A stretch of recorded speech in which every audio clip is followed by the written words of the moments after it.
여러분 안녕하십니까. 대통령실이 싱하이밍 대사에 대한 적절한 조치를 요구했지만 중국은 요란 떨 일이 아니라고 일축했습니다. 싱 대사의 호화 숙박 접대 의혹에 대해서는 인신 공격성 보도로 규정하며 유감을 표시했습니다.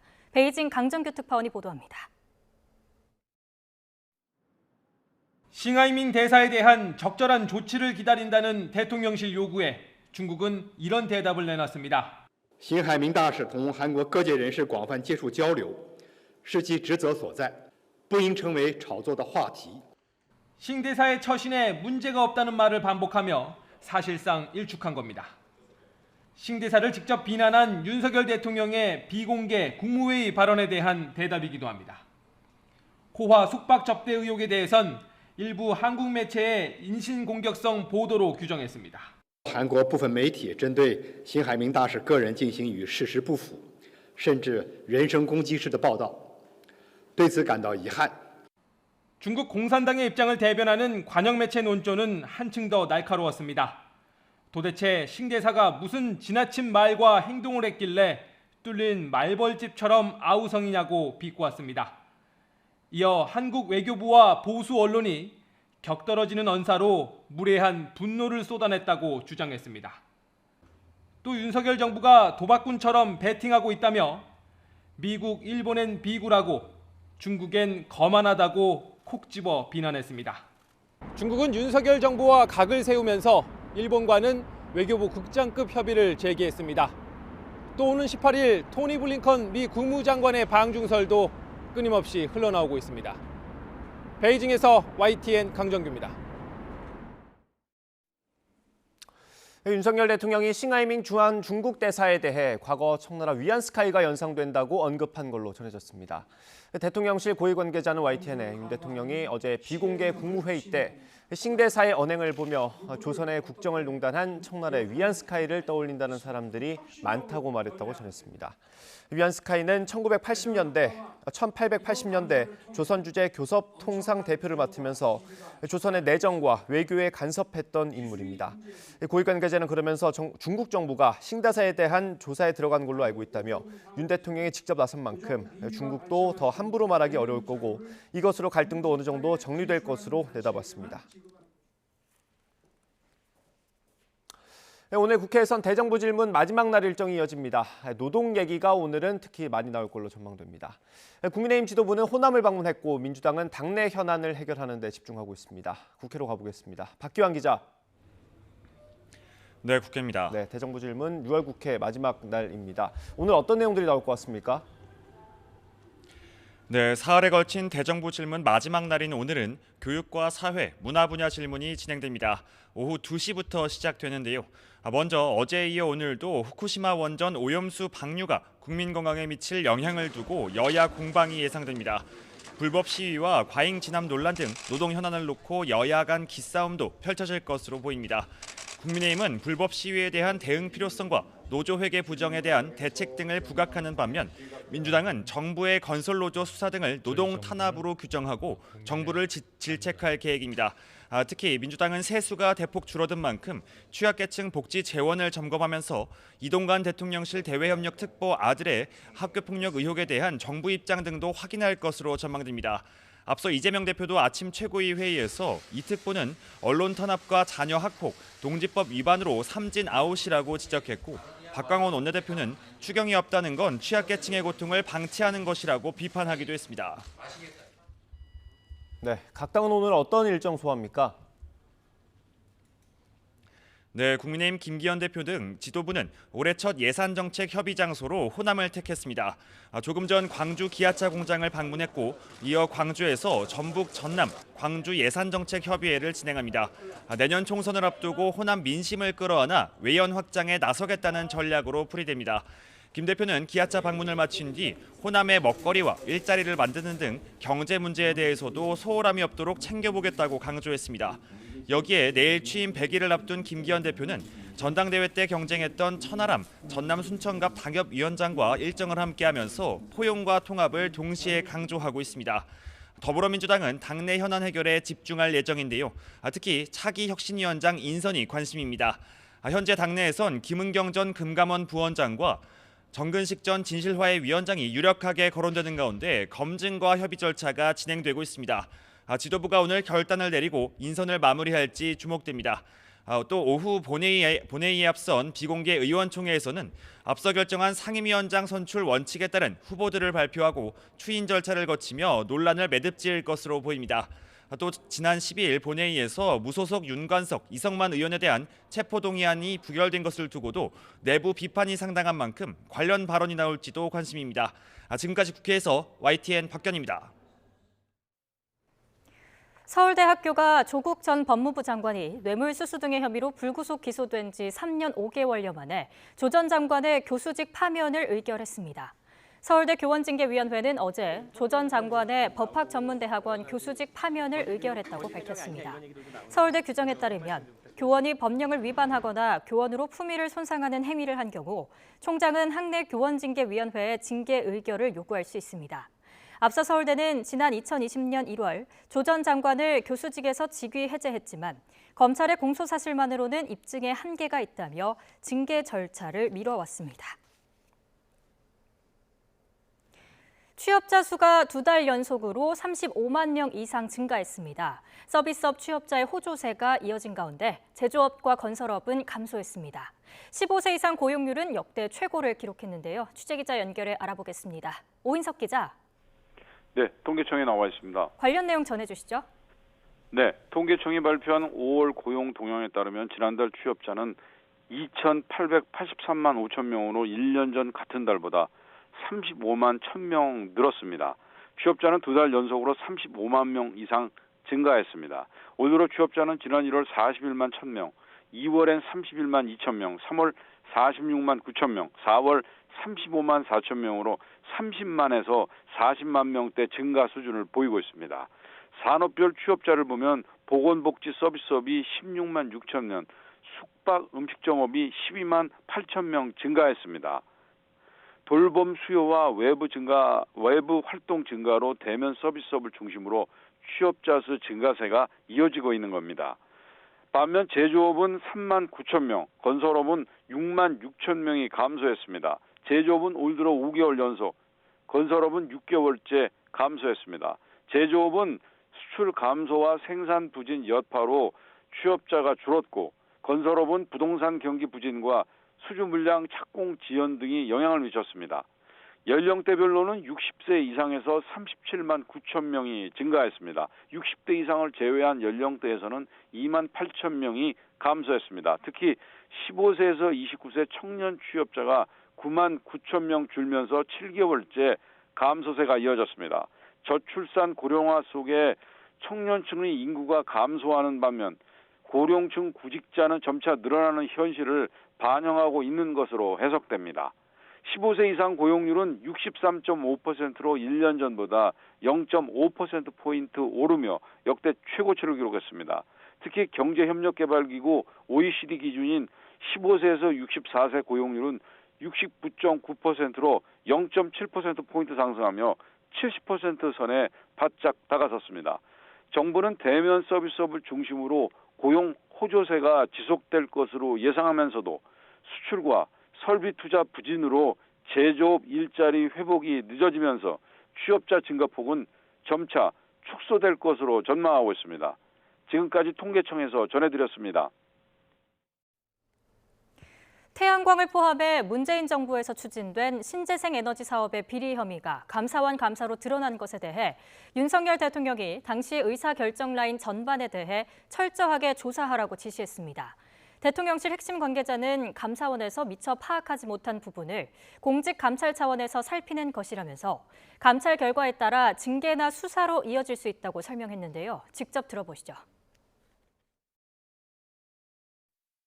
윤석열 대통령은 오늘 감사원의 태양광 비리 감사 결과와 관련해 공직기강 비서관실에 당시 태양광 사업 의사결정 라인 전반에 대해 철저한 조사를 하라고 지시했습니다. 오늘 새벽 경기 화성시에 있는 빌라에서 불이 나 7명이 다치고 27명이 구조로 됐습니다. 경기 구리시에서는 상가 옥상에 있던 변압기가 폭발해 상가와 인근 아파트가 한때 정전되기도 했습니다. 밤사이 사건 사고 소식 안동준 기자입니다. 건물 창문에서 하얀 연기가 쉴 새 없이 피어오릅니다. 외벽에는 구조를 위한 사다리가 놓여 있고 주차된 차는 잿가루가 뒤덮여 하얗게 변했습니다. 오늘 새벽 1시쯤 20여 세대가 사는 경기 화성시 진안동 빌라에서 불이 난 겁니다. 막 연기가 자욱하게 있고 막 좀 불빛이 보이는 거예요. 그래서 주변이 좀 한 100m, 200m 거리에서도 좀 연기가 좀 보였고요. 냄새가 좀 매캐할 정도로 많이 났고요. 일부 거주자는 스스로 몸을 피했지만 늦은 시간 탓에 대피하지 못한 거주자 27명이 구조됐습니다. 이 가운데 70대 여성 등 2명이 중상을 입는 등 모두 7명이 병원으로 이송됐습니다. 호흡이랑 맥박은 다 있는데 약간 의식이 약간 정확치 않은 상태라고 하네요. 소방당국이 대응 1단계를 발령하고 진압에 나선 끝에 불은 2층에서 더 번지지 않고 1시간여 만에 꺼졌습니다. 3시간쯤 전에는 경기 구리시 수택동에 있는 상가 건물 옥상 변압기가 폭발하면서 불이 났습니다. 다친 사람은 없었지만 전기 공급이 끊기면서 상가와 인근에 있는 200여 세대 아파트가 한때 정전되기도 했습니다. 한국전력은 변압기 장치 내부에서 전류를 변화시키는 기계가 고장나 불이 난 것이라고 설명했습니다. YTN 안동준입니다. 네, 오늘도 낮더위가 이어지는 가운데 내륙 대부분 지역에 소나기가 지나겠습니다. 벼락과 돌풍, 우박이 동반될 것으로 보여서 주의가 필요합니다. 날씨 알아보겠습니다. 윤수빈 캐스터. 네, 기상센터입니다. 네, 오늘 소나기가 내리는 데가 더 많다고요? 네, 그렇습니다. 요즘 대기 불안정으로 인한 소나기 소식이 잦은데요. 오늘은 내륙 대부분 지역에 요란한 소나기가 지나겠습니다. 특히 일부 지역에서는 시간당 30mm 이상의 매우 강한 소나기가 벼락과 돌풍을 동반하며 내리겠고요. 우박이 떨어지는 곳도 있겠습니다. 오늘 외출하실 때는 우산 꼭 챙기시고요. 피해가 발생하지 않도록 시설물 관리와 안전사고에 각별히 유의하시기 바랍니다. 오늘 오전부터 밤사이 예상되는 소나기의 양은 5에서 많게는 60mm가 되겠습니다. 오늘도 낮더위는 계속됩니다. 전국의 낮 기온이 30도 가까이 올라 덥겠는데요. 서울 한낮 기온 28도, 대전도 28도, 광주와 대구는 29도까지 오르겠습니다. 목요일인 내일까지는 곳곳에 소나기가 지나는 곳이 있겠습니다. 이후에는 점차 맑은 하늘이 드러나면서 기온도 오름세를 보이겠고요. 다음 주 월요일에는 서울 한낮 기온이 32도까지 치솟는 등 때이른 한여름 더위가 찾아올 전망입니다. 지금까지 날씨 정보였습니다.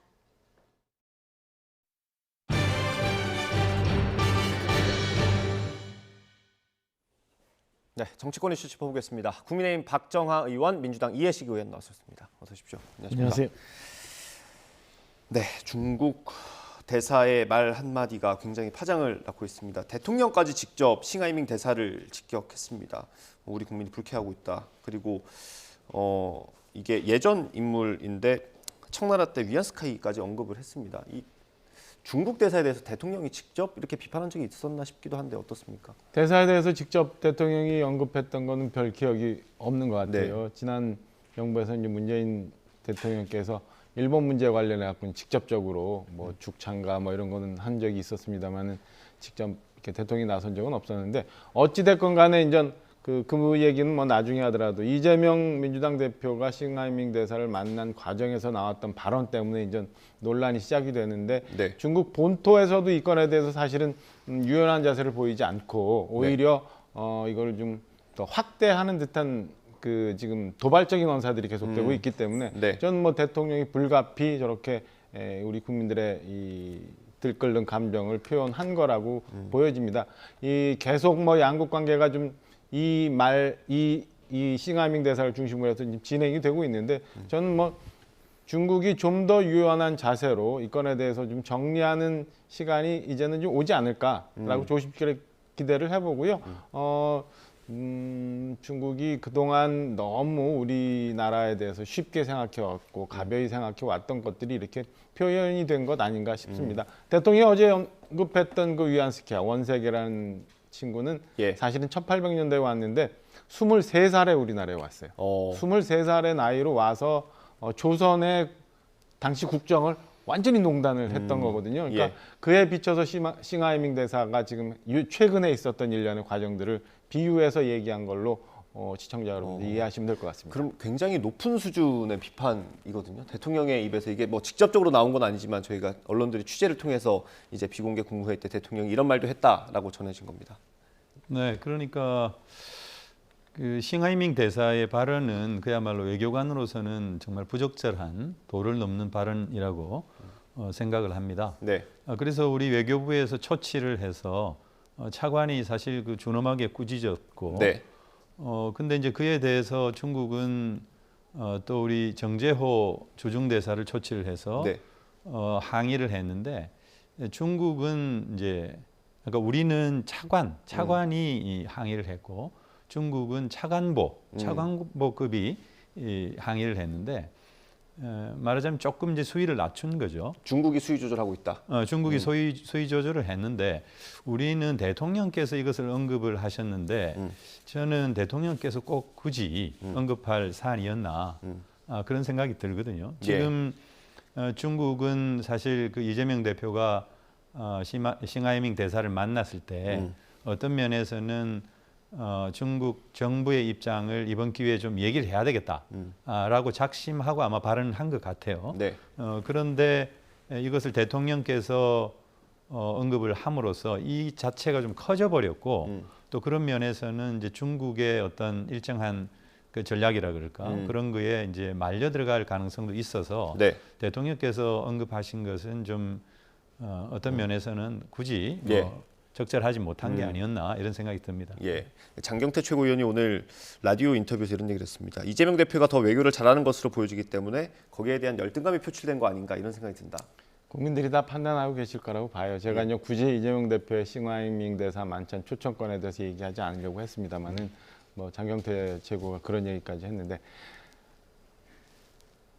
우리나라의 민주당 대표는 의전 서열 7위 정도 되는 걸로 저는 알고 있습니다. 8위 아닙니까? 좀 8위인가 뭐 7, 8위 그 정도 되는 것 같습니다. 예. 싱하이밍 중국 대사는 우리가 4강 그 대사 초청 보내는 거와는 달리 격이 틀려요. 외교부의 국장급 정도밖에 되지 않아요. 네. 그리고 그렇게 해서 초청을 했는데 뭐 이제 관저로 해서 만찬을 응한 것 자체도 좀 생각해 봤어야 되는 부분이고 민주당에서 그거를 유튜브를 통해서 또 생중계를 했습니다. 네. 근데 어떤 의도로 이재명 대표께서 거기를 가셨는지는 뭐 여러 가지가 있을 수 있으니까 생각해 볼 수 있는데 제가 볼 때는 개인적으로 볼 때는 아마 후쿠시마 오염수 방출과 관련해서 중국과의 연계 그리고 현 정부가 일본과의 곤혹스러운 문제를 좀 중국을 이용해서 오히려 좀 쟁점화해보고자 하는 의도가 있었던 걸로 보여요. 그러나 사실은 내용적으로 가면은 싱하이밍 대사한테 좀 당한 측면이 저는 있다고 보여지거든요. 그러니까 민주당의 이재명 대표도 좀 더 신중하게 생각을 하셨어야 되는 부분이 있고 그다음에 대표를 모시는 주변에 있는 측근들도 지금 중국의 외교, 전랑 외교라고 하는 이 문제, 그다음에 싱하이밍 대사의 개인적인 특성 이런 것들 좀 더 면밀히 보고 난 다음에 시작을 했어야 되는데 오히려 말려서 이런 논란을 키워놨는데 오히려 내부적으로 장경태 최고는 대통령이 무슨 열등감을 느껴서 저렇게 했다라고 얘기하는 거는 저는 그 엊그저께 있었던 민주당의 그 불체포 가결하고 비슷한 느낌이 있어요. 거기에 보면 이성만 의원이 집단지성이 최종적으로 부결을 시켰다 이런 표현을 하십니다. 집단지성이라는 게 저는 그 민주당 내 집단지성이라고 그때 느낀 적이 있어요. 국민들하고 전혀 관계없이 국민들의 뜻과는 달리 흘러가고 있는 민주당의 집단지성이라고 느꼈는데 지금 장경태 최고가 얘기한 것도 저는 똑같은 거라고 봅니다. 자기들끼리의 확증 편향 속에서 자기들끼리의 논리로 이렇게 집단지성이라는 표현 속에서 이거는 오히려 대통령의 열등감에 의해서 이재명 대표보다 못한 외교 때문에 생긴 그 발언이다라고 해석을 하는 순간 저는 민주당이 영원히 이렇게 빠져나오지 못한 늪에 계속 허우적거릴 수 있다라고 생각을 합니다. 대통령이 이제 그 위안스카이를 언급한 것과 함께 이제 취재를 통해서 확인된 것들이 일부 정치권 인사가 중국 대사와 만나서 무분별하게 의견을 듣는 걸 경계해야 된다. 이렇게 얘기를 했다고 합니다. 저희 기사에는 이게 민주당 이재명 대표를 겨냥한 걸로 알려졌다. 뭐 이렇게 표현했는데 어떻습니까? 대사가 정치인들을 만나는 것은 이제 일상적인 행위입니다. 역대 그 당 대표들이 다 중국 대사를 만났고요. 그리고 이번에도 싱하이밍 대사가 이재명 대표뿐만 아니라 김기현 대표도 초청한 것으로 알고 있습니다. 그래서 그런 그 대사의 활동 자체를 문제 삼는 것은 바람직하지 않다고 생각이 들고요. 다만 이제 아까 우리 그 박정화 의원님께서 말씀을 하셨는데 뭐 그렇습니다. 대사는 국장급이죠. 국장급 외교관이 이 모두 발언만 공개된 그런 상황에서 조금 이제 도발적으로 발언을 했습니다. 근데 그것에 대해서 대통령께서 직접 맞대응을 할 만한 사안인가? 저는 어떤 면에서는 그 우리 대통령의 격과도 맞지 않다. 그런 생각이 드는 거고요. 그리고 이재명 대표 말씀을 하셨으니까 제가 뭐 말씀을 안 드릴 수가 없는데 지금 우리 이 경제가 정말 너무나도 힘든 상황으로 가고 있습니다. 15개월 연속 그 무역 적자가 생기고 있고 이것은 역시 그 중국과의 무역 적자 때문이죠. 지금 1분기에만 78억 달러가 이제 적자가 났는데 그리고 수출도 규모가 전년 대비 28% 감소하고 있고 반도체는 40%를 감소하고 있습니다. 이게 중국과의 어떤 그 외교 관계 32년 됐는데 그 이후에 무역으로 봤을 때 최초의 일이거든요. 그렇다면 이런 상황에서 결국 그 윤석열 정부가 어떤 전략적 모호성이라고 하는 것을 견지를 하면서 중국과 미국 그리고 어떤 경제적인 측면에서 실리적인 외교 이런 걸 통해서 경제 문제에 대한 어떤 현명한 대처를 했어야 되는데 너무 그 미국 일변도 그리고 한미일 삼각 군사 동맹을 통해서 중국을 군사적으로 포위하고 또 고립시키려고 하는 그런 전략 이런 것들 속에서 중국이 상당히 그 어떤 면에서는 강력한 견제를 해야 되겠다라고 하는 생각을 하게 되고 또 그렇게 되면 그것이 바로 경제에 직접적인 영향을 미치게 되는 거거든요. 그래서 지금 그 대중 무역 자체가 규모까지도 줄어들고 있는 이 상황은 윤석열 정부의 외교 정책의 실패로부터 비롯된 것이다. 이렇게 생각할 수밖에 없습니다. 이런 상황에서 이재명 대표가 조금 더 상황 자체를 조금 더 좀 개선해 보려고 하는 그런 의지 속에서 싱하이밍 대사 초청에 응한 것이거든요. 다만 이제 모두 발언이 공개되면서 이 대사의 부적절한 그야말로 도를 넘는 발언이 표출이 된 것인데 이런 부분에 대해서는 좀 분리해서 대응하고 중국과의 어떤 관계는 우리가 조금 더 개선시켜 나가는 그런 방향으로 가야 된다 이렇게 생각합니다. 알겠습니다. 저희가 발언기에 드리기 전에요. 조태용 국가안보실장이 오늘 한미일 안보실장 회의를 하기 위해서 일본으로 출국을 한다고 합니다. 공항에서 지금 취재기자들과 만났다고 하는데요. 어떤 얘기들 나오는지 좀 가보겠습니다. 작년 9월 1일 날입니다. 나오셨으니까 제가 한두 말씀은 드리겠는데요. 뭐 그 정도 하고 들어가겠습니다. 이번에 한미일 안보실장 회의가 있어서 동경에 가게 됐습니다. 작년 9월 1일 날 회의가 있고 한 9개월 만에 열리는 회의입니다.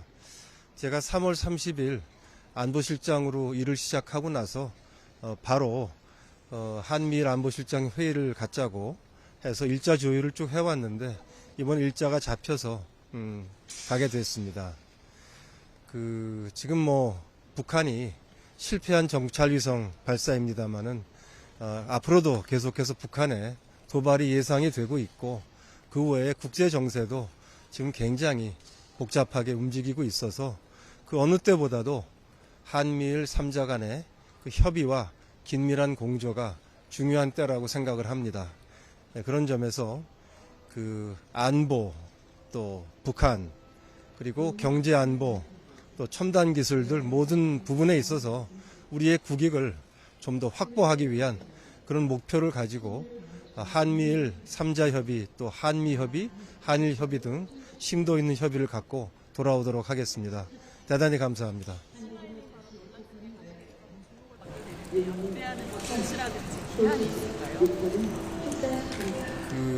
한중 관계에 대해서는 상호 존중, 또 공동 이익 이 두 가지 그 핵심 키워드를 중심에 놓고 한중 간의 관계를 발전시키자, 또 건강하게 발전시키자 하는 것이 윤석열 정부의 변함없는 입장입니다.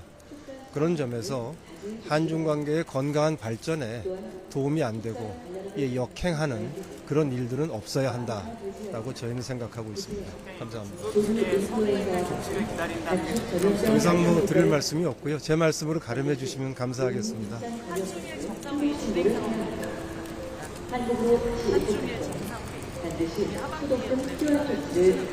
한중일 정상회의는 지금 이제 한국이 의장국을 맡을 차례입니다. 그래서 중국과 일본에다가 한중일 정상회의를 이제 하자고 하는 그 의향을 전달을 하고 지금 외교 채널 간에 협의를 하고 있습니다. 대한민국으로서는 한중 간에도 건강한 관계 발전을 희망하고 또 한중일 간의 협의체도 잘 발전시키겠다고 하는 그런 중심 잡힌 의연한 입장을 가지고 있습니다. 중국 조치의 성의 여부를 판단할 우리의 기준이라는 게 있는지 궁금합니다. 한중 관계에 대해서는 제가 아까 드린 말씀으로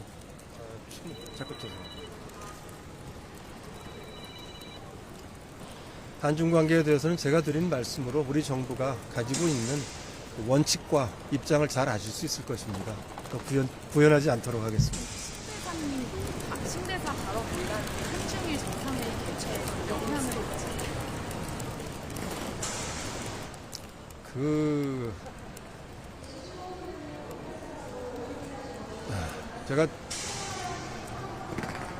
제가 싱하이밍 대사라는 말을 좀 하고 싶지가 않습니다. 왜냐하면 제가 안보실장입니다. 우리나라의 외교 안보를 총괄적으로 조정해 나가는 자리를 맡고 있는 입장에서 주한 중국 대사에 대한 이러쿵저러쿵 하는 얘기하는 것 자체가 우리나라의 그 당당함과 국격에 잘 맞지 않는다고 생각을 하고요. 한중일 정상회의는 정상 차원에서 한중일이 필요해서 만든 겁니다. 그렇기 때문에 그런 차원에서 공동의 이익이 되기 때문에 중국과 일본이 우리의 이제 의장국으로서의 어떤 그 요청에 부응을 해서 올해 중에 열릴 수 있기를 저희가 기대하고 있습니다.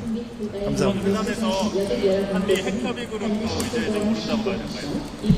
당연히 한미일 핵협의 그룹을 저희가 조기에 가동을 해야 됩니다.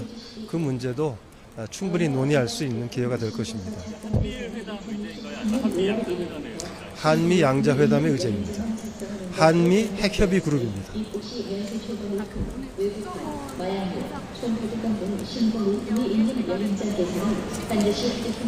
정보기관 인사에 대해서 언급을 하는 것은 어떠한 나라도 그런 언급을 하지 않습니다. 확인해 드리기 어렵고 말씀도 드리기 어렵습니다.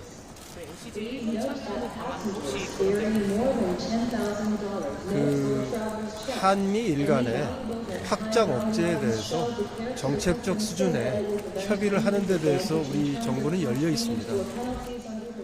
근데 이것은 한미 간에 합의를 한 핵협의 그룹하고는 굉장히 많이 다릅니다.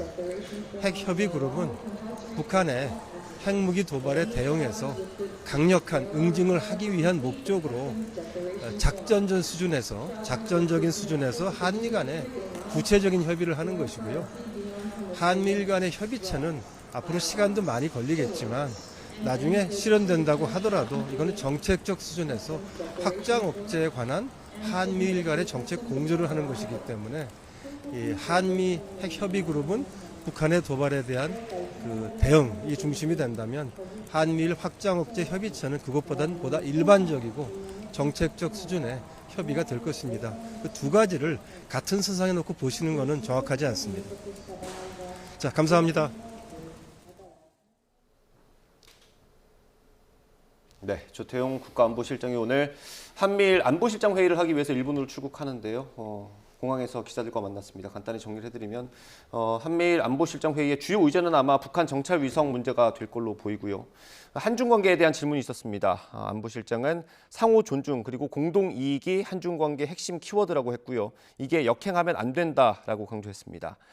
그리고 싱하이밍 대사에 대해서 질문이 나왔는데 언급하는 게 적절하지 않다고 이렇게 말했습니다. 그러니까 대사는 우리가 얘기했던 것처럼 대사는 국장급이고 안보실장은 지금 우리나라 장관급 아니겠습니까? 그래서 그걸 언급하는 것 자체가 좀 부적절하다 이런 얘기를 했습니다. 어떻게 보셨는지 짧게 듣고 다음 주에 넘어가겠습니다. 네. 일단 뭐 두 가지로 나눠서 말씀드려야 될 텐데요. 지금 한중 관계 문제는 사실은 동북아 정세에 그리고 이 안에서의 중국이 움직임과 다 관련이 돼 있는 거거든요. 지난 정부에서 사실은 중국은 높은 산봉우리고 우리는 작은 골짜기라고 했던 그런 것들이 싱하이밍이 얘기했던 인식과 그 무도한 말에서 나온 거라고 저는 판단하고 있습니다. 그래서 대통령이 중국 그 시진핑을 포함한 수뇌부에 좀 전에 우리 조태용 안보실장이 얘기했던 것처럼 건강한 관계를 위해서 지금 현재 있는 한중 관계 그리고 한미일 관계 그다음에 중국이 동북아에서의 역할 이런 것들을 종합적으로 어제 말씀하신 걸 좀 이해를 하고 이에 맞춰서 중국이 움직일 거라고 저는 기대를 하고 있어요. 그래서 이 문제는 이렇게 되면서 이제 좀 조태용 실장이 얘기한 것처럼 상호 이익을 위해서 건강한 관계로 발전돼 나갈 거다라는 말씀 하나 드리고 두 번째는 지금 중국과의 무역 문제에 대해서 이제 야당에서 많이 걱정을 하고 있는데 사실은 중국이 그 내부적으로 경제 성장률이 굉장히 많이 떨어지고 있는 상황입니다. 지난 한 20년간하고 또 다른 경제 환경이 생기고 있는 상황이거든요. 그래서 이에 맞춰서 우리도 마냥 대중국 관계를 너무 이 많은 부분을 할애해서 중국에 많이 의존한다거나 라는 부분 아니면 너무 등한시한다거나 이런 부분에 대해서 좀 한번 건강하게 살펴보고 어떻게 하는 것이 경제적으로도 안정적인 상황을 우리가 유지해 나갈 수 있는지에 대해서는 정치와는 별도로 경제 문제도 한번 우리가 면밀히 전문가들과의 토론을 통해서 방향을 찾아 나가야 될 그런 때인 거라고 보여집니다. 의원님. 네, 그 아까 조태용 실장께서 말씀을 하시지 않았습니까? 이 싱하이밍 대사를 언급하는 것 자체가 싫다. 격에 맞지 않다. 당연하죠. 중국의 국장급 공무원의 얘기에 대해서 너무 지금 그 크게 이렇게 부각시키고 있는 거거든요. 대통령께서 언급을 굳이 하실 필요가 없는데 언급함으로써 이게 엄청 커져버린 그런 결과를 가져온 것이죠. 그리고 아까 이제 중국 관계 상호 존중과 공동 이익이라고 했는데 이 상호 존중이라는 입장에서 우리가 지금 중국과의 관계를 이렇게 가져가고 있느냐 반성할 대목이 있다고 생각합니다. 싱하이밍 대사의 얘기 속에서도 드러나지만 중국의 어떤 핵심 이익 중의 핵심 그것은 대만 문제라고 언급을 했거든요. 근데 우리 대통령께서 굳이 하실 필요 없는 언급을 하셨잖아요. 대만 문제와 관련해서 현상 변경에 반대한다 이런 얘기를 했습니다. 그래서 그런 부분에 대해서 중국이 굉장히 강하게 비판을 했고 또 그런 것들이 저는 경제에 영향을 미치고 대중관계에 영향을 미치고 있다 이렇게 보는 거거든요. 싱하이밍 대사의 이런 이른바 그 배팅 발언 그 자체가 그야말로 도발적이고 태도 자체는 옳지가 않죠. 그러나 이 싱하이밍 대사는 외교관이고 그것은 이제 자국 정부의 입장을 대리하는 하나의 메신저입니다. 그런 측면에서 볼 때 중국은 과연 우리에 대해서 어떻게 생각하고 있는가라고 하는 것을 알 수가 있는 것이죠. 이제 그런 면에서는 서로 이런 핵심 이익과 관련해서는 서로 존중해주고 또 그런 속에서 공동의 이익을 찾아가는 것 그것이 실천돼야 된다 이렇게 생각합니다. 알겠습니다. 조태용 안보실장이 일본으로 출국하면서 했던 얘기들까지 정리를 해봤고요. 다음 국민의힘 얘기를 좀 해보겠습니다. 김기현 대표가 오늘 광주 일정을 소화하는데 천하람 위원장도 동행을 했더라고요. 버스에서 같이 타고 내렸다고 합니다. 이거 되게 오랜만에 보는 모습인 것 같거든요. 그러니까 그 이제 전당대 이후 약간 껄끄러운 관계였던 걸로 알려져 왔습니다만 사실은 알려진 겁니까? 사실은 아닙니까? 사실도 뭐 그런 점이 있었던 것 같아요. 근데 어쨌든 천하람 위원장이 동행을 하고 아마 그 최고위원으로 당선된 김가람 최고는 또 보이지 않나 싶은데요. 어찌됐건 그동안 저희 당이 사실은 호남에 대해서 굉장히 많은 노력을 들여온 건 맞아요.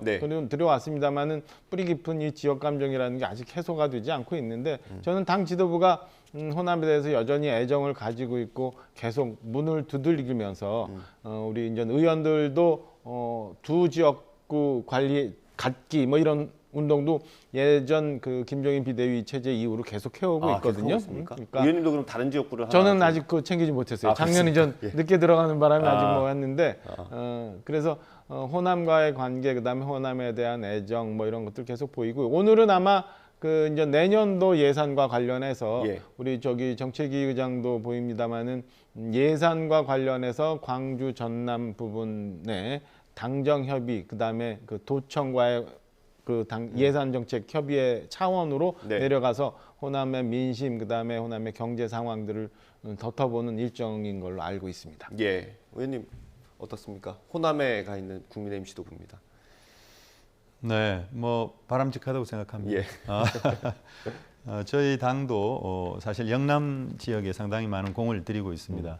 아까 지역구 2개 갖기 운동이라고 말씀을 하셨는데 저희는 의원 협력단 제도라고 하는 걸 둬서 서울 수도권에 있는 의원들이 네. 이 대구 경북 쪽에 지역을 하나씩 맡아가지고 지원하고 그렇게 함으로써 당세를 확장하려고 하는 이제 그런 노력을 하고 있는데 사실 국민의힘도 저런 노력을 통해서 그야말로 전국 정당화 그리고 우리 이 정치가 이런 지역주의를 극복하고 서로 이렇게 통합적인 그런 정치가 될 수 있도록 한다는 측면에서는 매우 바람직하다 이렇게 생각합니다. 예, 이 김가람 최고위원 아까 말씀해 주셨는데 그 선출된 것과 어떤 당의 기조가 좀 이렇게 부합하는 거겠죠, 아무래도. 그렇진 않고요. 김가람 최고가 이제 호남 출신이긴 하지만 압도적인 선출이 된 거니까. 선출이 된 거죠. 압도적인 표로. 공감대라고 하면 될까요, 그러면? 뭐 그러니까 지금 이해식 의원님 말씀 주신 예. 것처럼 통합 차원에서 우리가 열심히 이런 노력을 하고 있는 거를 국민들이 이해하시면 될 거라고 봅니다. 그 김기현 대표가 이제 취임한 지 100일이 곧 되더라고요. 내일인가가 100일인데. 네. 안팎에서는 좀 그립감이나 어떤 리더십이 좀 약하지 않느냐라는 평가가 있는 건 사실입니다. 그래서 어떤 모멘텀이 좀 필요할 것 같은데 그게 이렇게 그 경쟁했던 천하람 위원장을 만나거나 이준석계를 좀 끌어안는 그런 모습들이 될 수도 있을까요? 부수적일 것 같아요. 일단은 좀 뭐 천하람 위원장이나 좀 말씀 주신 이준석 전 대표 뭐 관련돼서 그 내년 총선에 대한 구도, 그다음에 통합 뭐 이런 것들은 부수적인 것 같고요. 조금 그 김기현 대표만의 어떤 어젠다, 이슈 메이킹 같은 게 좀 있었으면 하는 아쉬움은 좀 있습니다. 그러니까 네. 전당대회 이후에 뭐 당이 이제 혼란스러운 상황을 비대위 과정 거치면서 지금 좀 많이 안정이 되었으니까 향후 그러면은 우리 국민의힘은 국민들을 위해서 어떤 모습으로 나갈 건지, 나 김기현은 어떤 모습으로 정치를 개혁하고 그 다음에 국회를 이끌어 나갈 건지 이런 비전, 그래서 국민들한테 어떤 삶을 보여줄 건지에 대한 그 어젠다를 좀 던져주시고 그에 대해서 정치권 내에서 건강한 토론들이 좀 이루어지면 좋겠다라는 아쉬움이 좀 있어요. 그래서 민주당 저희가 뭐 혁신위가 이미 저희 당은 활동을 해서 안건을 올려놨습니다만 네. 이런 혁신위 활동도 한번 다시 고민을 해보고 혁신위가 지금 계속 가동이 되고 있습니까? 이미 끝났죠. 저희는 이제 최재형 혁신이 혁신위. 끝나가지고 이제 그 몇 개의 안을 대서 제공을 제출을 해놨는데 그거 말고 또 다시 뭐 어쨌든 정당이 개혁하는 방법, 네. 그다음에 정치가 개혁하는 방법에 대해서 그건 뭐 꾸준히 매번 논의를 해야 되는 거니까 그런 것 중에서 정말 김기현표 어젠다가 하나 좀 만들어지면 네. 지금 말씀하신 것 같은 그 그립감이 약하다, 네. 아니면 뭐 지금 당 지지도가 정체다, 뭐 이런 것들은 해소되지 않을까라는 생각이 예. 좀 있습니다. 뭐 내일이 100일이라서 평가를 좀 해주실 수 있을까요? 다른 당이긴 합니다만. 뭐 우리 김기현 대표께서 사실 윤석열 대통령의 엄호를 받아가면서 예.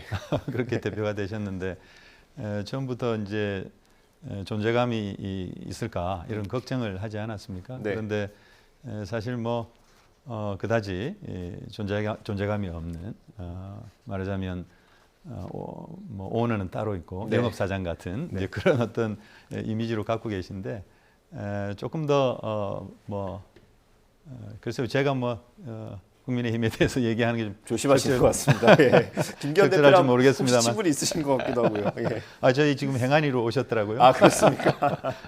어쨌든 뭐 잘 해 나가셨으면 좋겠습니다. 네, 알겠습니다. 오늘 한 5분 정도 남았는데 마지막 주제 다뤄보겠습니다. 오늘 대정부 질문이 사회 분야더라고요. 아무래도 노동 관련 이슈가 좀 많이 나올 것 같은데 대통령실과 정부 여당이 집회 시위를 좀 일부 제한하는 방안을 추진하고 있지 않습니까? 근데 그거를 국민 제안, 그러니까 국민 참여 토론을 실시하기로 했더라고요. 이거는 여론을 일단 듣겠다, 들어보고 결정하겠다 뭐 이런 취지로 그냥 표면적으로 그렇게 이해하면 되겠습니까?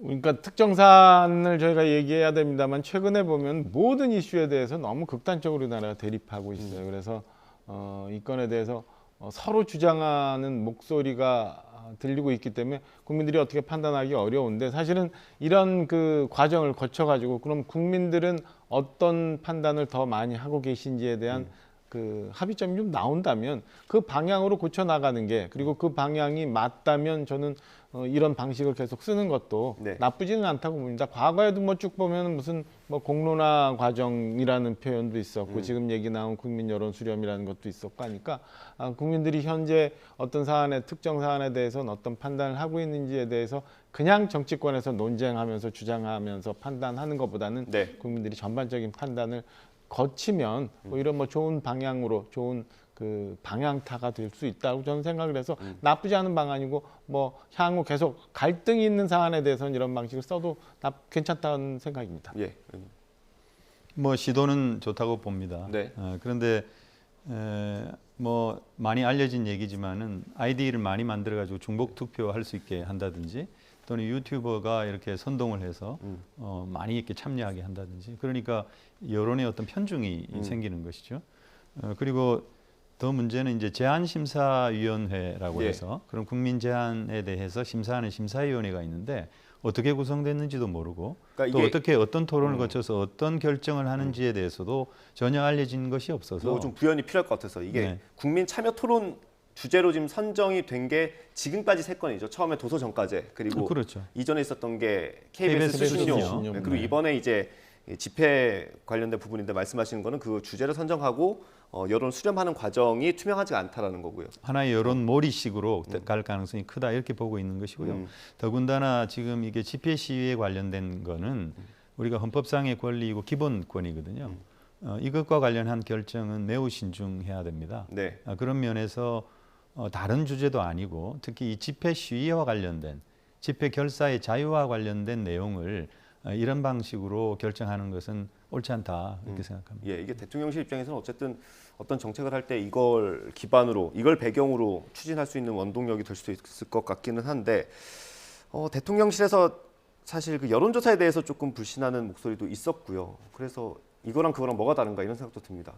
여론조사는 지금 그 특정 여론조사 기관에서 모집단을 어떻게 설정했는지, 그다음에 그 응답률이 어떻게 돼, 응답률이 굉장히 좀 떨어진다는 거예요. 떨어지기 때문에 여러 조사에 대해서 편차가 많이 생기고 있는데, 그런 것보다는 이건 좀 제가 알고 있기는 굉장히 다수라고 알고 있거든요.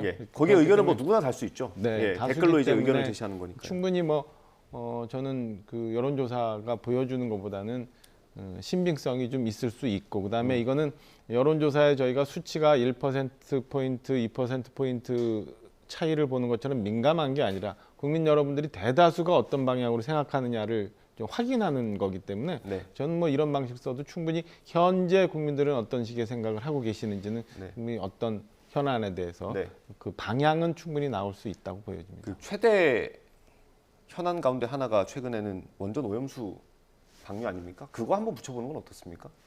그 시간이 좀 걸릴 거고, 지금 이미 정치권에서 너무 논란이 많이 되어 있잖아요. 저는 원전 오염수 같은 경우 국민들의 의견을 구하는 건 좋은데 그 과정이나 안전성이나 아니면 향후 절차에 대해서 너무 그러니까 외부 오염이 많아요. 사실은 정치권에서 공방이 이미 시작되면서 국민들이 이거를 객관적으로 판단할 수 있는 상황을 이미 벗어나 있다라고 보여집니다. 그래서 IAEA 결과, 그다음에 그 최종적인 방류수에 대한 검사, 뭐 이런 것들을 보고 전문가의 의견을 구해서 국가 정책을 좀 채택하면 되는 거지, 이거를 국민 여러분에 옮기기에는 조금 타이밍이 좀 지났다라고 좀 개인적으로 보고 있습니다. 알겠습니다. 네, 오늘 말씀 여기까지 듣도록 하겠습니다. 국민의 박정화 의원, 민주당 이해식 의원과 함께했습니다. 오늘 말씀 감사합니다. 고생하셨습니다.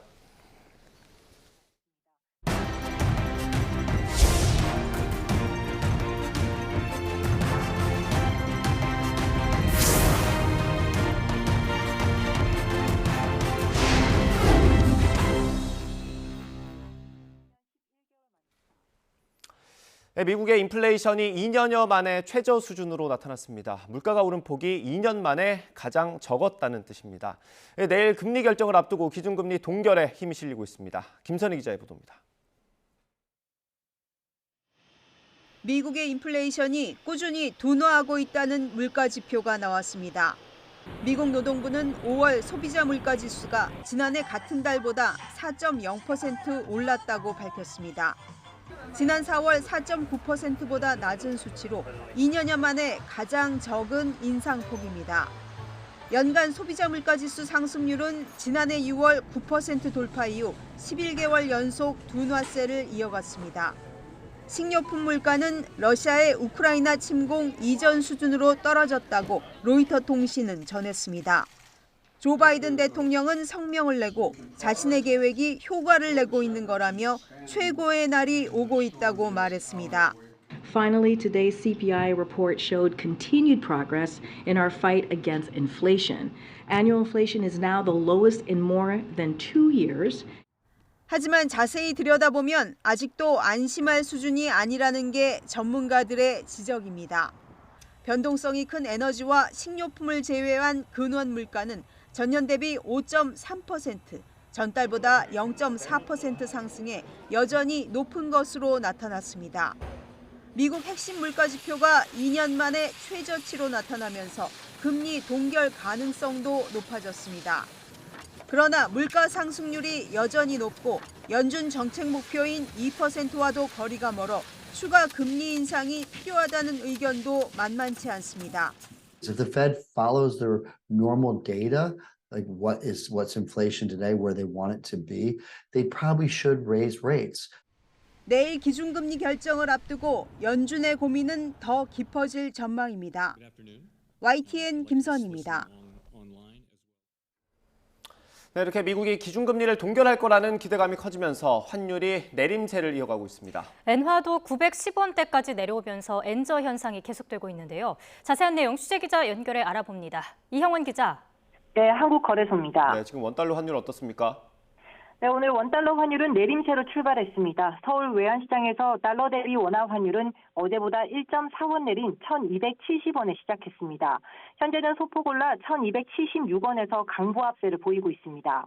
1,270원대 환율은 지난 2월 10일 이후 넉 달 만에 가장 낮은 수준인데요. 미국 연방준비제도의 기준금리 동결 기대감이 커지면서 달러화가 약세로 돌아선 영향이 컸습니다. 밤사이 발표된 미국의 지난달 소비자 물가지수 CPI가 1년 전 대비 4% 증가에 그친 게 주요했습니다. 지난해 6월 9%대까지 올랐던 물가가 안정세를 보이면서 금리 동결 기대감이 한층 커진 겁니다. 여기에 외국인 투자자의 국내 주식 순매수 행진도 원화 강세를 견인했습니다.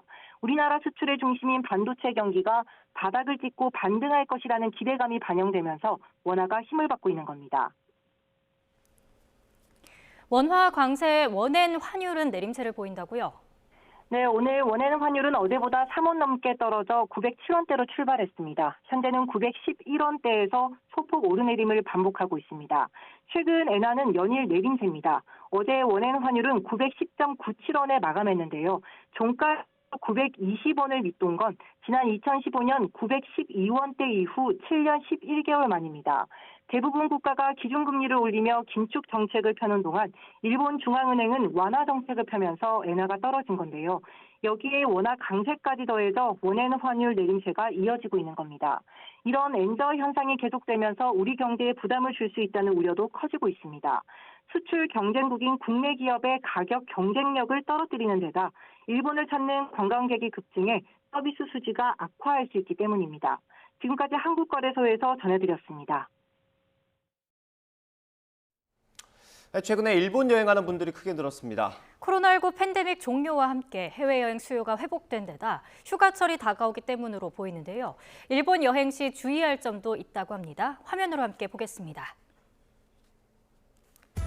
네, 지금 보여드리는 그래픽을 보면 일본으로 떠나는 여행객이 크게 늘어난 걸 볼 수 있습니다. 항공 통계에는 이달 1일부터 10일까지 국내 항공사의 인천, 나리타 공항 노선을 이용한 사람이 8,900명을 넘었습니다. 1월과 비교하면 34.6%가 늘어난 숫자입니다. 많은 이유가 있겠지만 역대급 엔저 현상도 원인으로 꼽히고 있습니다. 국내 물가는 급등하는 반면 엔화 가치가 떨어지면서 상대적으로 일본 물가가 저렴하게 느껴지는 겁니다. 그래서 여행지로 제주도보다 일본을 더 선호하는 겁니다. 그런데 뜻하지 않은 불편을 겪는 사례가 증가하고 있습니다. 한 일본 여행 커뮤니티에 올라온 글인데 평소 착용하고 있던 금목걸이를 신고하고 일본에 입국했는데 오히려 몸을 수색하고 짐을 확인하는 등 불편을 겪었다는 겁니다. 문제는 이런 사례가 한둘이 아니라는 겁니다. 이렇게 국내 관광객이 불편을 겪는 사례가 늘자 외교부가 주의를 당부하고 나섰습니다. 일본 관세 당국이 귀금속 밀수 대책을 강화하면서 금반지나 금목걸이 등 고가의 금제품 심사를 엄격히 시행하고 있다고 하는데요. 그러니까 평소 착용하던 고가의 금제품은 한국에 보관하고 일본을 방문하기를 권고했습니다. 특히 순도 90% 이상의 금 또는 금제품 중량이 1kg을 초과할 때 주의해야 한다고 외교부는 밝혔는데요. 이 경우엔 세관에 지불 수단 등의 휴대 수출 수입 신고서를 추가로 제출해야 합니다. 기분 전환하러 간 여행이 불쾌해져선 안 되겠죠? 이런 점 잘 숙지하셔서 즐거운 여행 되시길 바랍니다.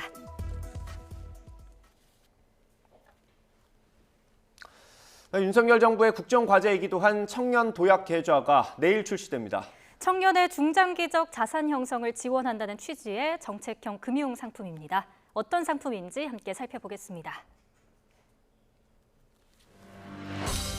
네, 개인 소득 6천만 원 이하의 19살에서 34살 청년이 월 최대 70만 원씩 5년 동안 내면 정부 지원금의 비과세 혜택까지 보태서 모두 5천만 원 안팎의 목돈을 마련할 수 있습니다. 가장 궁금한 거 무엇보다 금리겠죠. 그런데 출시를 하루 앞두고도 시중은행들이 금리를 아직 정하지 못하고 있습니다. 지난 8일 잠정 금리를 공시한 뒤 우대금리 조건이 지나치게 까다롭다는 지적이 이어지면서 최종 금리 수준을 둘러싸고 은행들 사이에 치열한 눈치 싸움이 벌어지고 있는 걸로 보입니다. 금리가 확정되면 가입 후 3년 동안은 고정금리가, 이후 2년 동안은 변동금리가 적용됩니다. 총 급여 기준 2,400만 원 이하인 경우 우대금리가 부여됩니다. 네, 그러면 가입 방법 알아보겠습니다. 내일 주요 5대 시중은행을 비롯한 11개 은행에서 운영을 개시합니다. 앱을 통해서 오전 9시부터 오후 6시 반 사이 비대면으로도 가입할 수 있습니다. 쏠림 현상을 우려해서 첫 닷새 동안은 출생연도를 기준으로 오부제에 따라 가입 신청이 가능하고 6월 22일과 23일에는 출생연도와 관계없이 가능합니다. 대표적인 궁금증을 Q&A 방식으로 정리해봤습니다. 먼저 문재인 정부 때 출시된 청년 희망 적금과 중복 가입이 가능할까요? 불가능합니다. 사업 목적이 비슷한 청년 희망 적금 가입자는 중도 해지를 하거나 만기가 끝난 뒤에 청년 도약 계좌에 가입할 수 있습니다. 가입 요건을 충족하는 경우 부부가 각각 가입할 수 있을까요? 가능합니다. 개인이 가입 요건을 충족한다면 가구당 계좌 개설에 제한이 없습니다. 그렇다면 가입 이후에 소득이 증가했을 때 가입이 취소될까요? 아닙니다. 가입 이후의 소득 증가는 가입 자격에 영향을 미치지 않습니다. 매달 무조건 70만 원을 넣어야 할까요? 이것도 아닙니다. 자유적립식 상품이기 때문에 최대 납입 한도인 월 70만 원 안에서 자유롭게 낼 수 있습니다. 최종 금리 수준은 오늘 오후에 확정돼 공시될 예정인데요.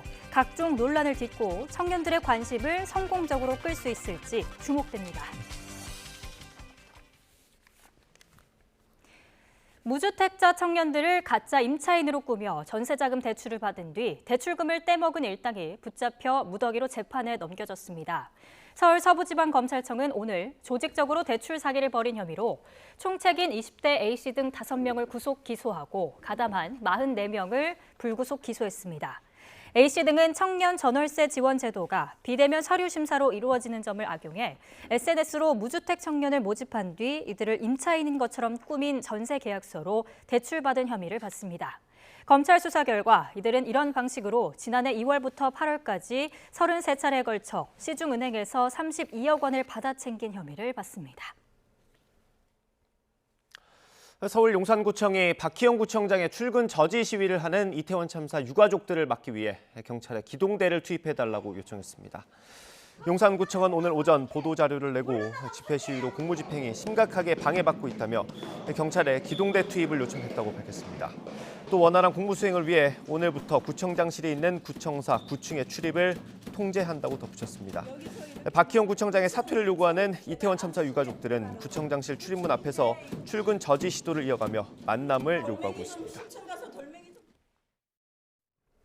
오세훈 서울시장이 지난달 31일 시민들을 혼란에 빠뜨린 경계경보 발령을 두고 실무 공무원의 이해할 수 있는 실수라고 말했습니다. 오 시장은 어제 열린 서울시의회 정례회 본회의에서 이번 사안이 오발령인지 과잉 대응인지 묻는 질의에 오발령도 과잉 대응도 아닌 실무 공무원의 이해할 수 있는 실수라고 답했습니다.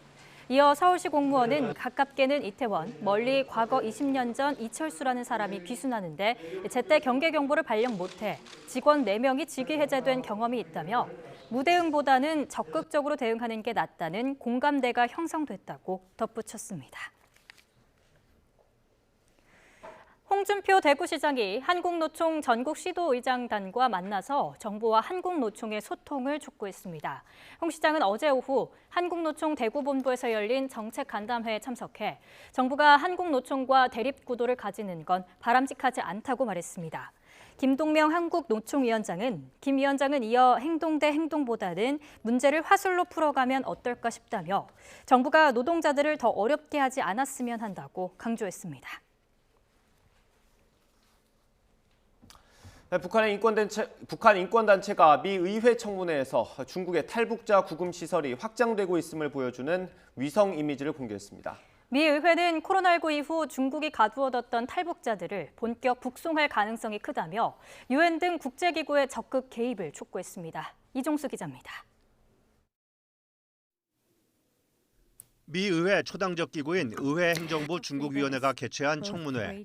북한인권정보센터가 북한 무상군에 인접한 중국 허룽시 탈북자 구금시설의 2019년과 2022년 촬영 위성 이미지를 공개했습니다. 2019년만 해도 허전했던 시설이 3년 사이에 새 건물이 들어섰다며 중국 공안의 탈북자 구금시설이 확대됐다고 밝혔습니다. Furthermore, at the height of the COVID-19 pandemic in the summer of 2021, new buildings were erected within the premises of the detention centers, as well as the renovation of the existing new building, which we can see by the change in the roof tiles. 송한나 디렉터는 북한 국경에 있는 6개 주요 중국 공안 구금시설 위치를 확인했다며 중국 수감시설에 구금된 탈북자는 600명에서 2,000명 사이로 보인다고 했습니다. 북한이 국경을 재개방하면 강제 송환으로 탈북자들이 구타, 성폭행 등 고문을 당하는 인도주의적 위기 상황이 벌어질 것으로 내다봤습니다. Resulted in a sharp increase in the number of North Korean refugees who have been detained awaiting repatriation. If the border were to reopen and forced repatriation resumed, a dire humanitarian crisis would unfold. 미 의회는 북한의 인권 개선을 위해 유엔 등 국제기구의 노력이 더 필요하다고 촉구했습니다. I would hope that in Geneva and New York, there would be a pivot towards really, this is an opportunity. This is all imminent, and this crisis could be averted if the UN, I think, would be very robust. 미 의회는 중국 내 탈북자 상황을 별도의 보고서로 만들 계획도 구상 중이라고 밝혔습니다. YTN 이종수입니다. 북한 소행으로 알려진 아토믹 원릿 해킹 사건의 피해 규모가 1억 달러, 우리 돈으로 1,270억 원 정도라는 분석이 나왔습니다. 블록체인 데이터 분석 업체 일립틱은 에스토니아의 탈중앙형 암호화폐 지갑 서비스인 아토믹 원릿의 해킹 공격 피해 손실액이 당초 알려진 3,500만 달러, 445억 원의 배가 넘는 1억 달러 이상으로 증가했다고 밝혔습니다. 이는 이번 해킹 사건으로 유출된 것으로 보이는 암호화폐 지갑 5,500개 이상을 추적한 결과입니다. 불법 기밀을 유출한 혐의로 기소된 트럼프가 미국 전직 대통령으로는 사상 처음으로 연방 법원에 출석했습니다. 법정에서 자신의 혐의를 전면 부인한 트럼프는 법원을 나와 대선 모금 행사를 위해 자신의 골프장으로 향했습니다. 워싱턴 권준기 특파원입니다. 경찰이 통제한 고속도로를 트럼프 전 대통령 차량 행렬이 달립니다. 전직 대통령의 사상 첫 연방법원 출석 장면을 헬기에서 촬영하며 실시간으로 중계한 언론들. 법원 앞에 몰려든 지지자들은 트럼프를 연호했습니다. 트럼프 전 대통령은 법원으로 향하는 차 안에서 마녀 사냥이라고 주장하는 SNS 글을 올렸습니다. 법정에서도 자신의 혐의를 전면 부인했습니다. 법원을 나온 뒤 인근 식당을 들른 트럼프. 지지자들은 생일을 하루 앞둔 트럼프에게 생일 축하 노래를 합창했습니다. 트럼프는 자신에 대한 기소가 바이든 행정부의 의도된 정치 탄압이라고 주장했습니다. I think it's a rigged deal here. We have a rigged country. We have a country that's corrupt. We have a country that's got no borders. We have a country that's got nothing but problems. We're a nation in decline. 앞서 연방검찰은 기밀 문건 반출 등의 간첩법 위반 등 37개 혐의를 적용해 트럼프를 기소했습니다. 백악관은 트럼프 전 대통령 기소에 관여하지 않았다는 점을 거듭 강조하며 거리를 뒀습니다. He was not involved. The president has been very, very clear. The Department of Justice is independent. He wants to restore the independence of the Department of Justice. 트럼프 전 대통령은 곧바로 대선 캠페인을 위한 첫 모금 행사 개최를 위해 자신의 뉴저지주 골프장으로 향했습니다. 연방법원의 본격적인 재판은 내년에야 시작될 것으로 보입니다. 트럼프의 다음 법정 출석은 조지아주가 될 전망입니다. 선거 개입 사건을 수사하고 있는 조지아주 검찰이 올 연말쯤 트럼프를 기소할 거란 관측이 나오고 있습니다. 워싱턴에서 YTN 권중규입니다.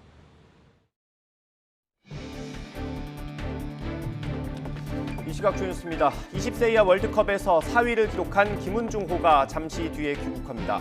긴 비행을 마치고 귀국하는 선수단을 환영하는 행사가 예정돼 있는데 입국장 모습 잠시 뒤 생중계로 전해드리겠습니다. 중국이 싱하이밍 중국 대사에 대한 대통령실의 조치 요구를 사실상 거부했습니다. 윤석열 대통령은 싱 대사를 과거 청나라 국정농단 관리에 빗대며 강도 높게 비판한 것으로 전해졌습니다. 조태영 국가안보실장이 한미일 안보실장 회의에 참석하기 위해 일본으로 출국하면서 한중 관계가 역행하는 일이 없길 바란다고 말했습니다. 싱하이밍 중국 대사에 대한 추가 질문에는 안보실장으로서 대사를 언급하는 게 국격에 맞지 않는다고 선을 그었습니다. 미국 연준의 기준금리 동결 기대감이 커지며 환율이 하락세를 보이고 있습니다. 엔화도 910원대까지 내려오면서 엔저 현상이 이어지고 있습니다. 청년의 목돈 마련을 돕는 청년 도약 계좌가 내일 출시되는 가운데 은행들이 치열한 눈치 싸움을 벌이면서 최종 금리를 아직 확정하지 못하고 있습니다.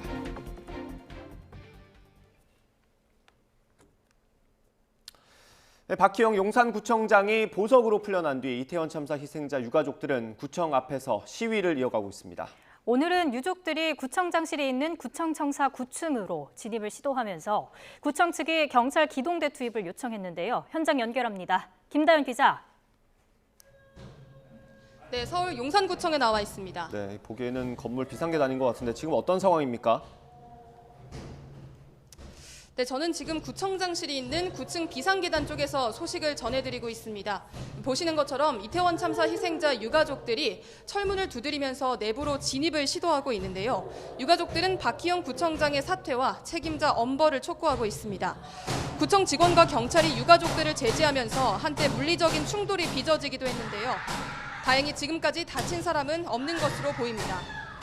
유가족들은 오늘 아침 8시 반쯤, 그러니까 박희영 용산구청장과 직원들이 출근하는 시간대에 맞춰서 청사 앞에서 소복 차림으로 피켓 시위를 시작했습니다. 박희영 구청장은 공직자로서 자격이 없어 사퇴해야 한다고 강조했습니다. 오전 9시쯤부터는 청사 내부로 진입을 시도하다가 직원들이 막아서자 옥상으로 올라갔는데요. 유족 한 명이 옥상에서 뛰어내리겠다고 말하며 긴장감이 고조되기도 했지만 경찰과 소방대원들이 출동하면서 위험한 상황으로 이어지지는 않았습니다. 이런 가운데 용산구청은 공식 홈페이지에 입장을 올려 집회 시위가 공무집행을 심각하게 방해해 오늘 오전 9시 32분쯤 용산경찰서에 기동대 투입을 유선으로 요청했다고 밝혔습니다. 이어 박 구청장 석방 다음 날인 지난 8일부터 어제까지 유가족의 출입을 통제하진 않았는데 오늘부터는 원활한 공무 수행을 위해서 부득이 통제한다고 설명했습니다. 그러나 서울경찰청 관계자는 아직 기동대 투입을 요청받은 적이 없다는 입장인데요. 용산구청 측은 기동대를 요청한다고 해서 바로 투입되는 건 아니라며 실제로 투입되지는 않은 것으로 안다고 밝혔습니다. 지금까지 서울 용산구청에서 전해드렸습니다.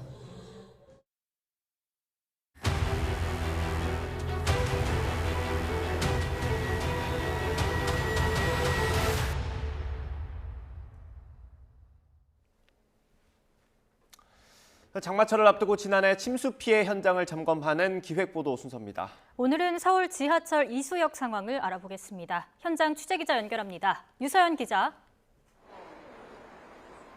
네, 서울 지하철 7호선 이수역에 나와 있습니다. 네, 1년 전에 좀 많이 피해가 있었던 곳으로 기억하는데 지금 현장 상황은 어떻습니까? 네, 이곳 이수역 9번 출구는 다른 출구보다 지대가 낮은 데다가 이렇게 위가 뻥 뚫려 있는데요. 그래서 지난해 폭우 땐 여기 에스컬레이터를 따라 빗물이 집중적으로 유입됐습니다. 역사 안까지 물이 밀려 들어왔고 고인 빗물 무게를 못 이겨서 아래층 승강장 천장이 무너져 내리기도 했는데요. 올해 대비는 제대로 되고 있는지 알아보기 위해 저희 취재진이 이곳을 다시 찾아왔습니다. 출입구 양쪽 벽면엔 이렇게 빗물 유입을 차단하는 40cm 높이의 물막이판이 2개씩 붙어 있습니다. 지난해에도 하나가 있긴 했지만 시간당 최대 140mm가 쏟아지는 강수량을 전부 막아내기에는 역부족이었는데요. 이제 빗물이 지면에서 80cm 높이까지 차올라도 막아낼 수 있게 개선한 겁니다. 이제 서울시는 올해 지하철역 330여 곳에 1,900여 개 출구 대부분에 물막이판을 하나씩 설치했습니다. 하지만 서울 지하철 2호선 역삼역 6번 출구나 4호선 서울역 10번 출구 등 10여 곳에는 여전히 물막이판이 없었습니다. 민간 건물이 관리하는 지하철 출구라 물막이판 설치에도 동의를 받아야 하는데 아직 협조를 얻지 못했기 때문이라는 게 서울교통공사 측 설명입니다. 그러나 다른 출구를 모두 막더라도 한 곳에서 빗물이 들어오기 시작하면 역은 결국 침수될 수 있습니다. 지하철 역사는 공공성을 띠는 만큼 민간이 관리하는 곳에도 대책이 필요해 보입니다. 네, 설비 준비와 별개로 폭우가 쏟아질 때 발빠르게 설치하는 것도 중요하지 않습니까? 네, 그렇습니다. 지난해 8월 폭우 상황을 되돌아보면 제가 지금 나와 있는 지하철 7호선 이수역은 열차가 무정차 통과했고요. 9호선에서도 동작역 전체가 빗물에 잠기고 바로 옆 구간포역 선로까지도 물이 넘치면서 한때 일부 구간 운행이 중단됐습니다. 이렇게 이수역과 동작역에서 침수 피해가 컸던 이유 가운데 하나로 위급한 상황에 대처할 인력이 모자랐다는 게 지적됐는데요. 이곳 이수역에서는 직원 2명과 사회복무요원 1명이 출구 10곳을 모두 관리하고 있었고 9호선 동작역에서도 영무원 2명만이 근무하고 있었습니다. 사람이 직접 물막이판을 꺼내와 설치해야 하다 보니 짧은 시간에 퍼붓는 비에 신속히 대응하기 어려웠던 겁니다. 이 때문에 폭우가 예상되면 현장 근무 인력을 평시보다 늘리는 등 상황에 맞게 대처할 필요가 있다는 지적입니다. 지금까지 서울 지하철 7호선 이수역에서 YTN 유서연입니다. 지난해 폭우 피해가 컸을 때 배수로 역할을 하는 빗물바지가 제 기능을 하지 못했다는 지적이 많았습니다. 다가올 장마철에 대비하기 위해 시민들이 직접 빗물바지 청소에 나섰습니다. 임혜진 기자가 현장 다녀왔습니다.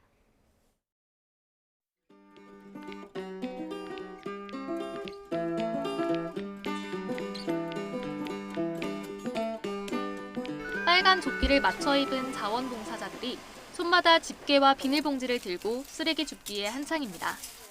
빗물이 도로 아래로 빠지도록 하는 빗물바지를 깨끗이 하기 위해서입니다. 이렇게 빗물바지를 열어보면 담배꽁초와 각종 쓰레기를 발견할 수 있는데요. 반복적으로 쌓이면 도로 침수가 발생할 수 있습니다. 지난해 여름 폭우 때 도로 위로 물이 차오르는 등 온통 물바다가 됐던 서울 강남 일대. 빗물바지를 막은 쓰레기가 침수 피해를 키운 원인 가운데 하나로 지목됐습니다. 올해도 역대급 장마가 예상되면서 빗물바지 정비의 필요성이 커지자 주민들이 직접 팔을 걷고 나섰습니다. 양천구 신정동, 신월동 지역이 상당히 이제 저지대가 많고 또 반지하에서 생활하시는 분들이 많기 때문에 원활한 배수를 위해서 빗물바지 사이사이에 낀 담배꽁초와 쓰레기를 꺼내다 보니 어느덧 비닐봉지가 가득 찼습니다. 청소를 마친 뒤에는 쓰레기를 버리지 말라는 스티커를 붙여 마무리합니다. 특히나 이제 주점이 있거나 식당이 있는 쪽 앞에는 집중적으로 좀 많았었어요. 흙들도 많이 고여 있었고 칸칸이 창살마다 오래된 퇴적물들이 좀 많아서 이거를 우리가 안 했더라면 참 위험한 상황이었겠구나 하는 생각들을 했습니다. 서울시 자원봉사센터는 오는 8월까지 서울 전역에서 빗물바지 청소 점검 캠페인을 벌여 정화 활동을 이어갈 계획입니다. 그러나 청소보다 우선해야 할 건 빗물바지를 막히지 않게 하는 것. 이미 지난해 수해로 큰 피해를 겪은 만큼 빗물바지에 쓰레기를 함부로 버리지 않는 성숙한 시민의식이 필요합니다. YTN 임혜진입니다.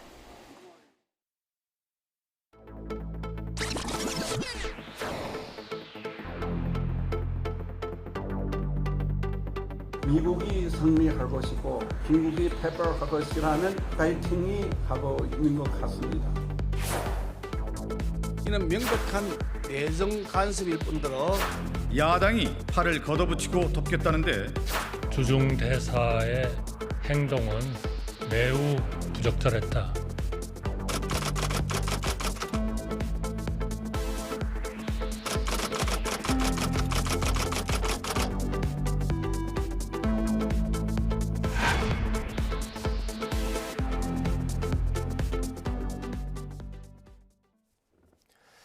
윤석열 대통령이 우리 정부를 노골적으로 비판한 싱하이밍 주한 중국 대사에 대해 과거 청나라 위안스카이가 연상된다고 언급한 걸로 전해졌습니다.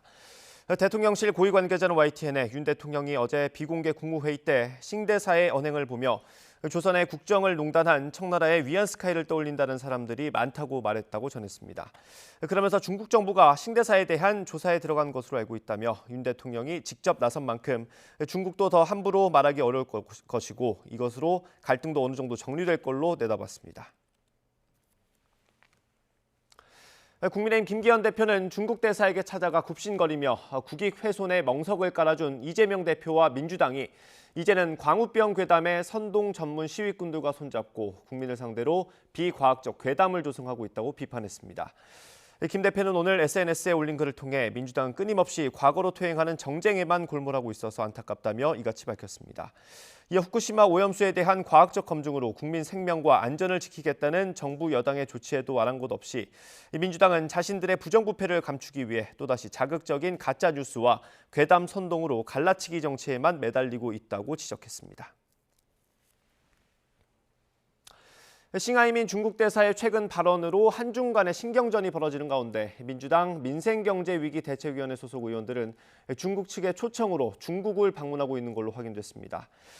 민주당 민생경제위는 오늘 보도자료를 내고 위원회 소속 김태년, 홍익표 등 의원 5명이 방중단을 구성해서 12일부터 오는 15일까지 중국에 체류하며 일정을 소화한다고 밝혔습니다. 방문 취지에 대해서는 코로나19 봉쇄 조치 해제 이후 중국 현지의 경제 상황을 살피고 최근 대중 무역 적자가 확대되는 상황에서 양국 관계가 소원해진 데 따른 중국 내부 분위기를 파악할 예정이라고 설명했습니다. 싱하이밍 주한 중국 대사가 최근 이재명 더불어민주당 대표를 만나서 중국 패배에 베팅하면 후회한다는 취지로 한 발언이 내정 간섭 여지가 있다는 논란으로 이어지고 있는데요. 이와 함께 생소한 용어도 자주 언급되고 있습니다. 바로 페르소나 논 그라타입니다. 라틴어로 환영받지 못하는 사람이라는 뜻인데요. 외교상 기피 인물로 지정해야 한다는 의미입니다. 국제관계를 맺은 나라 간의 질서를 담은 비엔나 협약, 그 안에서도 외교관계에 관한 협약 구조를 보면 비정상적인 외교 활동을 이유로 국내에 있는 다른 나라의 외교관을 페르소나 논 그라타로 지정이 가능하고 파견한 나라는 해당 외교관을 소환하거나 직을 박탈하는 관례가 있습니다. 보통 한 나라가 다른 나라의 외교관을 파견할 때 파견받는 나라로부터 승인을 받는 아그레망이라는 절차를 거쳐야 합니다. 이를 페르소나 그라타라고도 부르는데요. 페르소나 논 그라타는 그 반대의 취지로 이해할 수 있겠습니다. 우리 정부에선 다른 나라 외교관을 상대로 딱 한 차례 지정한 적이 있는데요. 25년 전 당시 러시아 정부가 현지에 있는 한국 대사관 모 참사관을 기피 인물로 지정하면서 우리 정부도 맞대응으로 러시아 외교관을 추방한 전례가 있습니다. 해외엔 이 같은 사례를 다수 찾아볼 수 있습니다. 우리에게 그나마 알려진 사례로는 김정은 북한 국무위원장의 첫째 형인 김정남 피살 사건이 대표적입니다. 6년 전 말레이시아 현지에서 피살당하면서 그 배경으로 북한 정부가 지목되자 말레이시아 외교부가 북한 대사를 페르소나 논 그라타로 지정해 추방한 사례가 있습니다. 최근엔 지난달 캐나다가 중국을 비난하는 자국 정치인을 협박한 것으로 알려진 중국 외교관을 추방했죠. 아직 우리 정부가 싱하이밍 중국 대사에 대한 기피 인물 지정 조치를 검토하고 있지는 않습니다.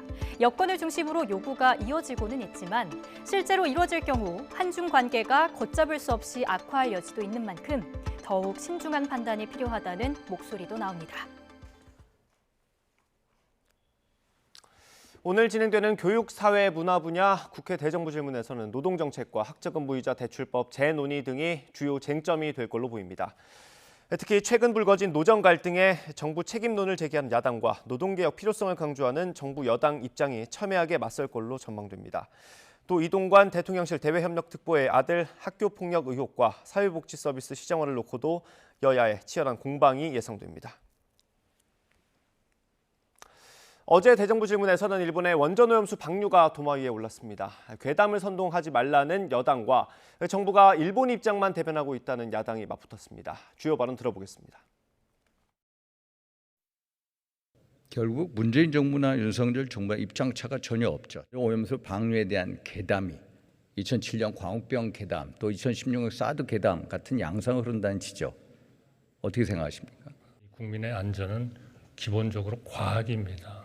과학에 기초를 두지 않고 당사자들을 불안하게 하는 것은 그 당사자들 자신들을 굉장히 힘들게 하고 많은 충격을 받게 합니다. 저는 그런 것이 비과학적인 괴담이다라고 얘기한다면 저는 거기에 동의하겠습니다. 이게 후쿠시마 오염수가 깨끗합니까 정말? 마셔도 됩니까 총리님? 나는 총리님이 꼭 일본을 대변해서 나오신 것 같아요. 왜 이렇게 그 일본 편을 듭니까? 일리세버트의 안에 들어가는 일본 총리입니까? 겁니다. 일본 총리예요? 아니 그 물을 마신다는 게 일본을 한다는 거는 너무나 좀 논리가 뒤지는 거 아니에요? 북한이 다음 달 초에 장마가 시작될 것으로 예상되면서 농작물 피해를 최소화하기 위한 대책 마련을 주문했습니다. 북한 기상국은 장마가 평년보다 빠른 7월 상순에 시작돼 중순까지 서해안과 강원도 일부 지역에서 폭우가 내릴 걸로 내다봤습니다. 특히 엘니뇨의 세기 변화에 따라 북한에서 재해성 기상 현상이 더 심해질 수 있다며 농업 부문을 중심으로 선제적인 대책을 당부했습니다. 북한은 지난달 31일 첫 군사정찰 위성 발사가 실패로 돌아간 후 추가 발사를 예고한 상태인데 장마철에는 발사가 쉽지 않다는 관측도 나오고 있습니다. 감사원의 전현희 국민권익위원장에 대한 감사 결과를 심의한 주심감사위원이 보고서 공개 과정에 문제를 제기하고 나섰습니다. 헌법기관에서 있을 수는 없는 일이 벌어졌다는 표현까지 쓰며 감사원을 공개 비판했습니다. 이승배 기자입니다. 공개 비판은 감사원 내부 게시판을 통해 이루어졌습니다. 글을 쓴 사람은 전현희 국민권익위원장 감사 주심을 맡은 조은석 감사위원입니다.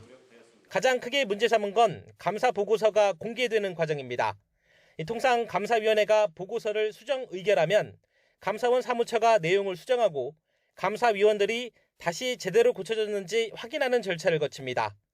조 감사위원은 보고서 최종 검수도 없이 감사원 전자결제 시스템에 먼저 등록됐고 이어 일반에 공개됐다고 주장했습니다. 다른 감사위원 그 누구도 사전에 이를 알지 못했다고 했습니다. 조 감사위원은 헌법기관에서 있을 수 없고 있어서도 안 되는 일이 발생했다며 망연자실할 따름이라고 토로했습니다. 전 위원장에 대한 감사위원회 결과도 밝혔는데 갑질 탄원서를 뺀 모든 사안에 대해 감사위원 6명 만장일치로 불문결정, 그러니까 문제없는 걸로 판단했다고 적었습니다. 이에 대해 감사원은 최종 보고서에 감사위원회 의결과 다른 내용이 포함되지 않았고 절차적 문제도 없다고 반박했습니다. 변경 의결된 수정안에 대해 3번에 걸쳐 주심위원 등이 열람했고 심의실장 검토와 사무총장 결재를 거쳐 시행했다고 설명했습니다. 감사위원회가 감사 결과를 의결하지 않으면 감사 결과는 아예 인정받지 못합니다. 감사원과 전 위원장이 공방을 벌이는 상황에서 차관급 정무직 공무원인 감사위원이 이례적으로 감사원을 비판하고 나서면서 파장이 커질 것으로 보입니다. YTN 이승배입니다. 민주당 전당대회 돈봉투 의혹을 수사하는 검찰은 윤관석, 이성만 의원 신병 확보가 불발된 뒤에도 기존 계획대로 수사를 이어가겠다는 입장입니다. 돈봉투를 받은 의원들과 추가 불법 자금 의혹 크게 두 갈래로 진행될 전망인데요. 특히 수수 의원 특정 작업이 막바지에 접어든 것으로 보입니다. 송재인 기자입니다. 윤관석, 이성만 의원 체포동의안 표결을 앞두고 한동훈 법무부 장관은 돈봉투를 받았다는 민주당 의원을 약 20명이라 못 박았습니다. 공개되지 않았던 녹취록 내용까지 읊으며 수수자로 지목한 일부 의원을 직접 거론했습니다.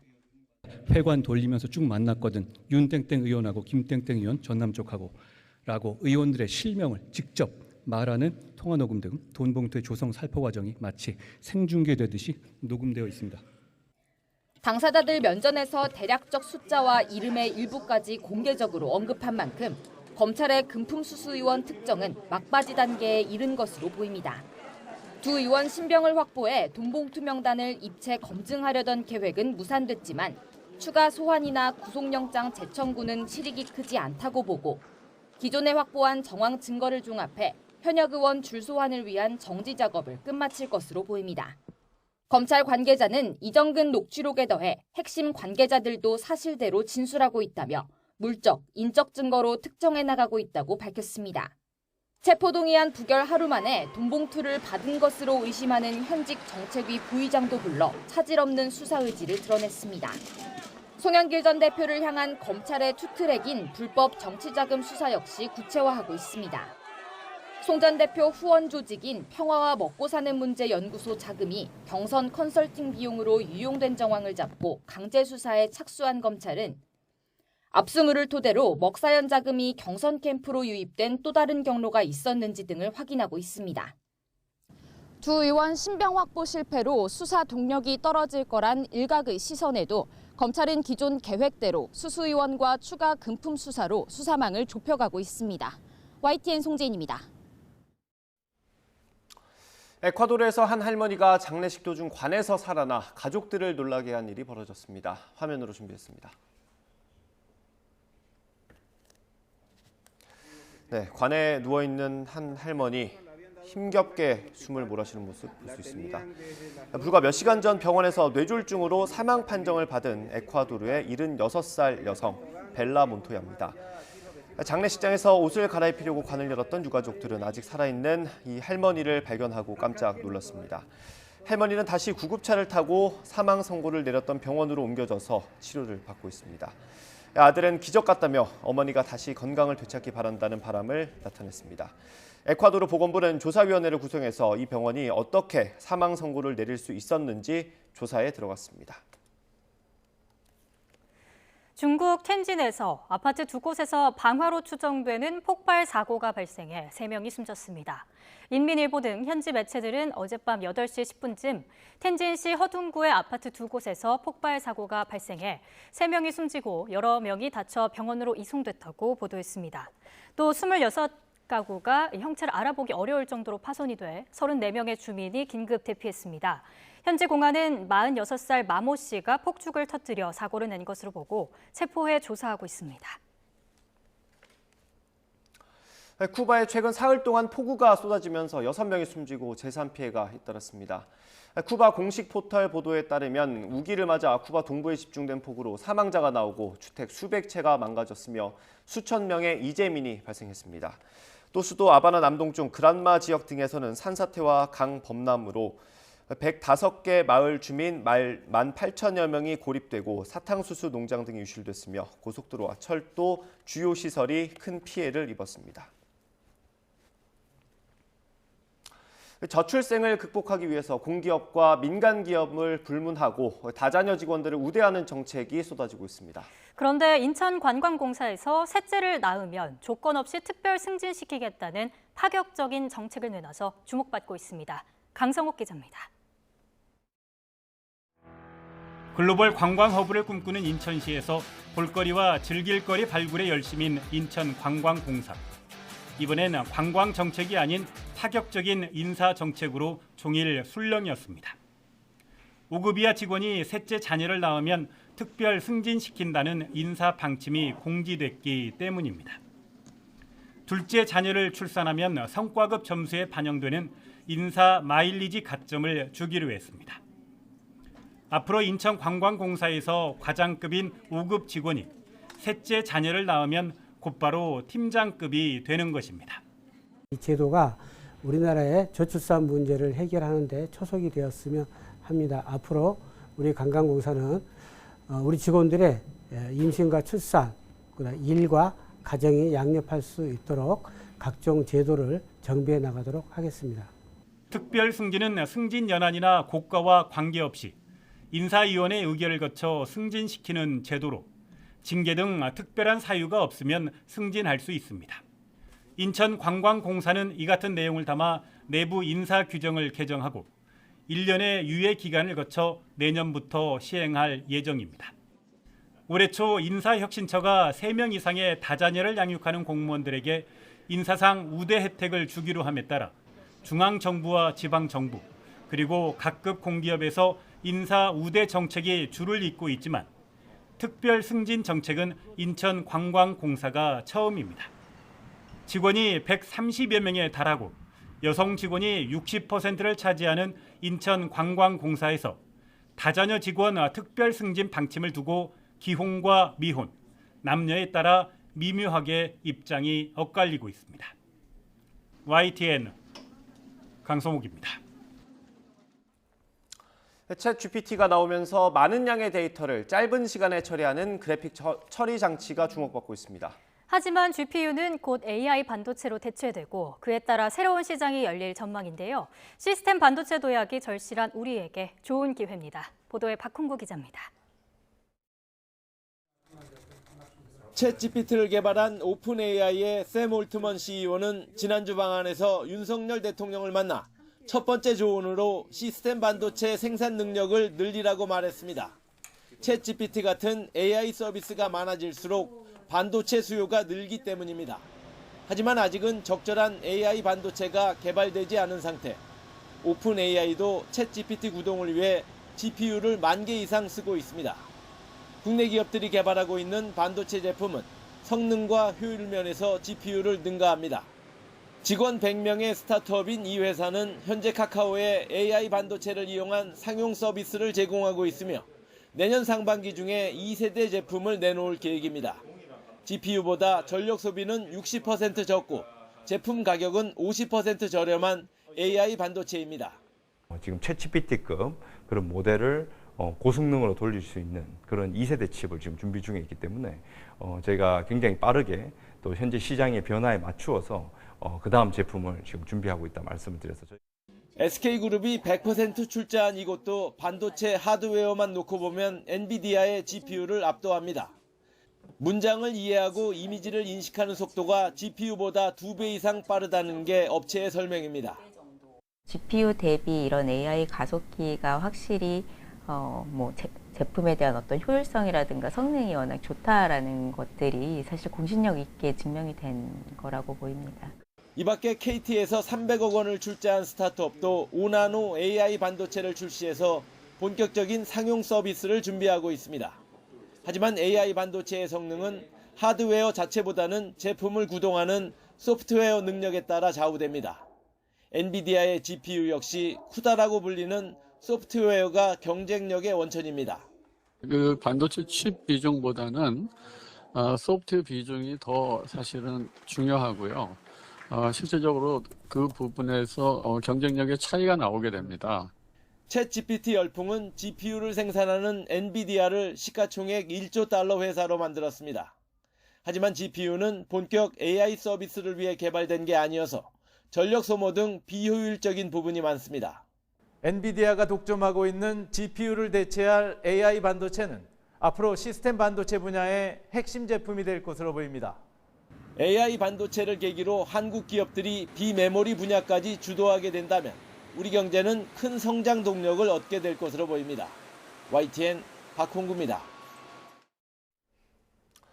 경찰이 관객 숫자를 부풀려 흥행 순위를 조작한 혐의를 받는 대형 복합 상영관 3사와 배급사 3곳을 압수수색했습니다. 새벽 시간대 매진이 이루어지는 등 관객 수 조작 의혹이 불거졌던 영화들과 관련해 강제 수사에 나섰습니다. 윤흥성 기자입니다. 지난해 8월 개봉한 영화 비상선언. 관객이 영화관을 많이 찾지 않는 새벽 매진 행렬이 이어졌고 한때 흥행 순위 1위에 올랐습니다. 그러나 손익분기점의 절반에도 못 미치는 관객 수를 기록하며 결과적으로는 흥행에 실패했습니다. 2년 전 개봉작 비와 당신의 이야기 역시 새벽 시간대 일부 상영관에서 매진 현상이 나타났습니다. 또 흥행 순위가 단박에 20계단 뛰어올라 논란이 됐습니다. 당시 배급사와 영화관들은 심야 상영 이벤트를 위한 테스트를 진행했다거나 홍보용 표를 소진하는 과정에서 새벽 예매가 많이 이뤄졌다고 해명했습니다. 하지만 배급사와 복합 상영관이 흥행을 위해 짜고서 관객 수를 부풀리는 것 아니냐는 의심은 쉽게 가라앉지 않았습니다. 지난해 국정감사에서도 배급사들이 영화표를 대량으로 구매했을 가능성이 제기되기도 했습니다. 자본금이 넉넉한 배급사는 대규모 전국 시사회나 선착순 할인 티켓 명목으로 영화표를 대량 구매해서 자체 발권하는 방식으로 얼마든지 관객 수를 늘리고 박스오피스 순위를 조정할 수 있습니다. 경찰도 한국영화 관객수 조작 의혹에 대해 수사에 나섰습니다. 먼저 CGV와 롯데시네마, 메가박스 등 복합상영관 3사와 쇼박스, 키다리 스튜디오, 롯데엔터테인먼트 등 배급사 3곳을 압수수색했습니다.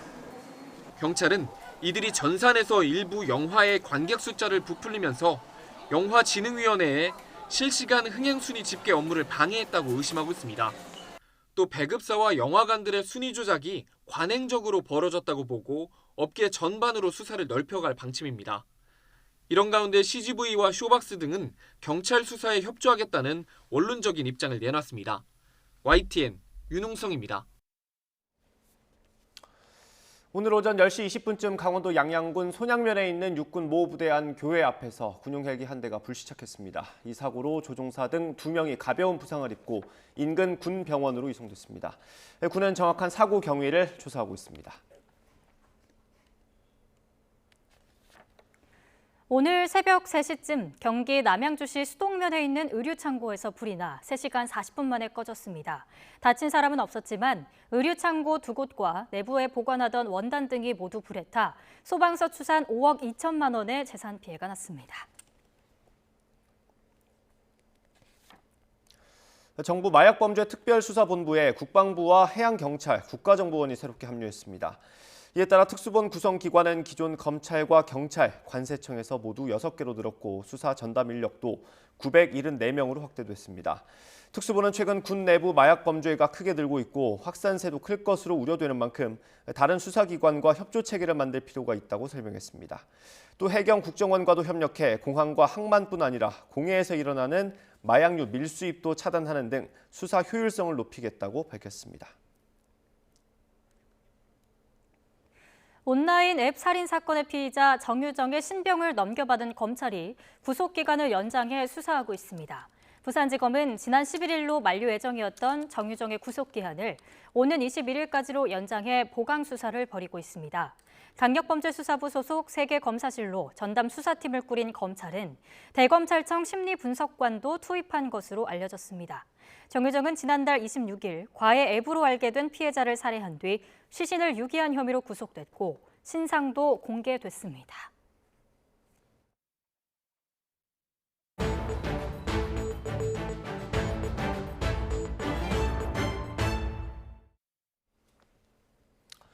서울대 교원징계위원회가 조국 전 법무부 장관의 교수직 파면을 의결했습니다.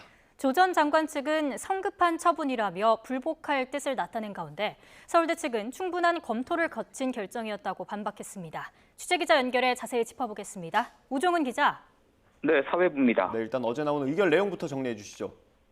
네, 서울대 교원징계위원회가 어제 조국 전 법무부 장관의 교수직 파면을 의결했습니다. 파면은 서울대 교원이 받을 수 있는 징계 가운데 가장 높은 수준의 중징계로 최대 5년간 교원으로 임용될 수 없고 퇴직금이나 연금 수령에서도 불이익을 받습니다. 징계위는 어제 파면을 의결한 직후 인사권자인 유홍림 총장에게 정식 통보했습니다. 유 총장은 징계위 결과에 따라 15일 안에 처분하고 당사자인 조 전 장관에게도 통지해야 합니다.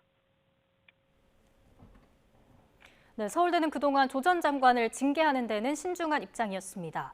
이번 파면 의결에 대해서 가장 큰 영향을 미친 사유가 무엇입니까? 네, 서울대의 징계 의결은 조 전 장관이 지난 2019년 불구속 기소된 지 3년 5개월 만에 이루어졌습니다.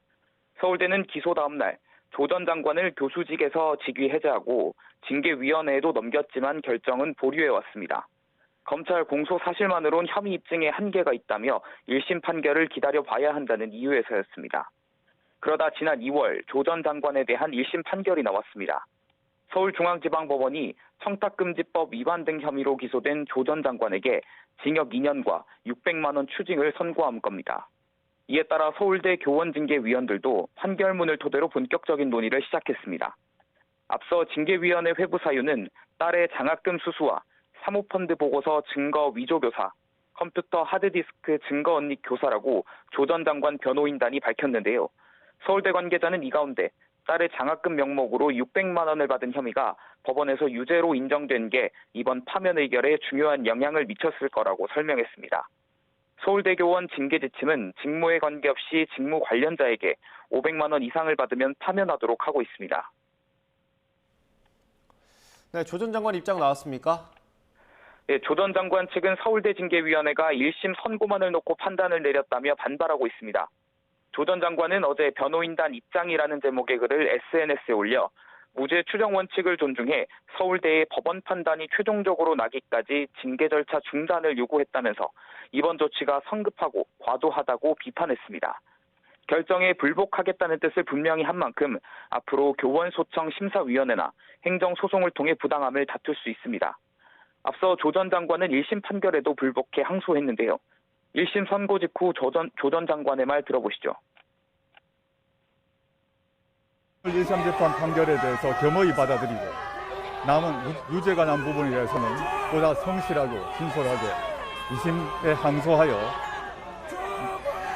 무죄를 다투겠습니다. 감사합니다.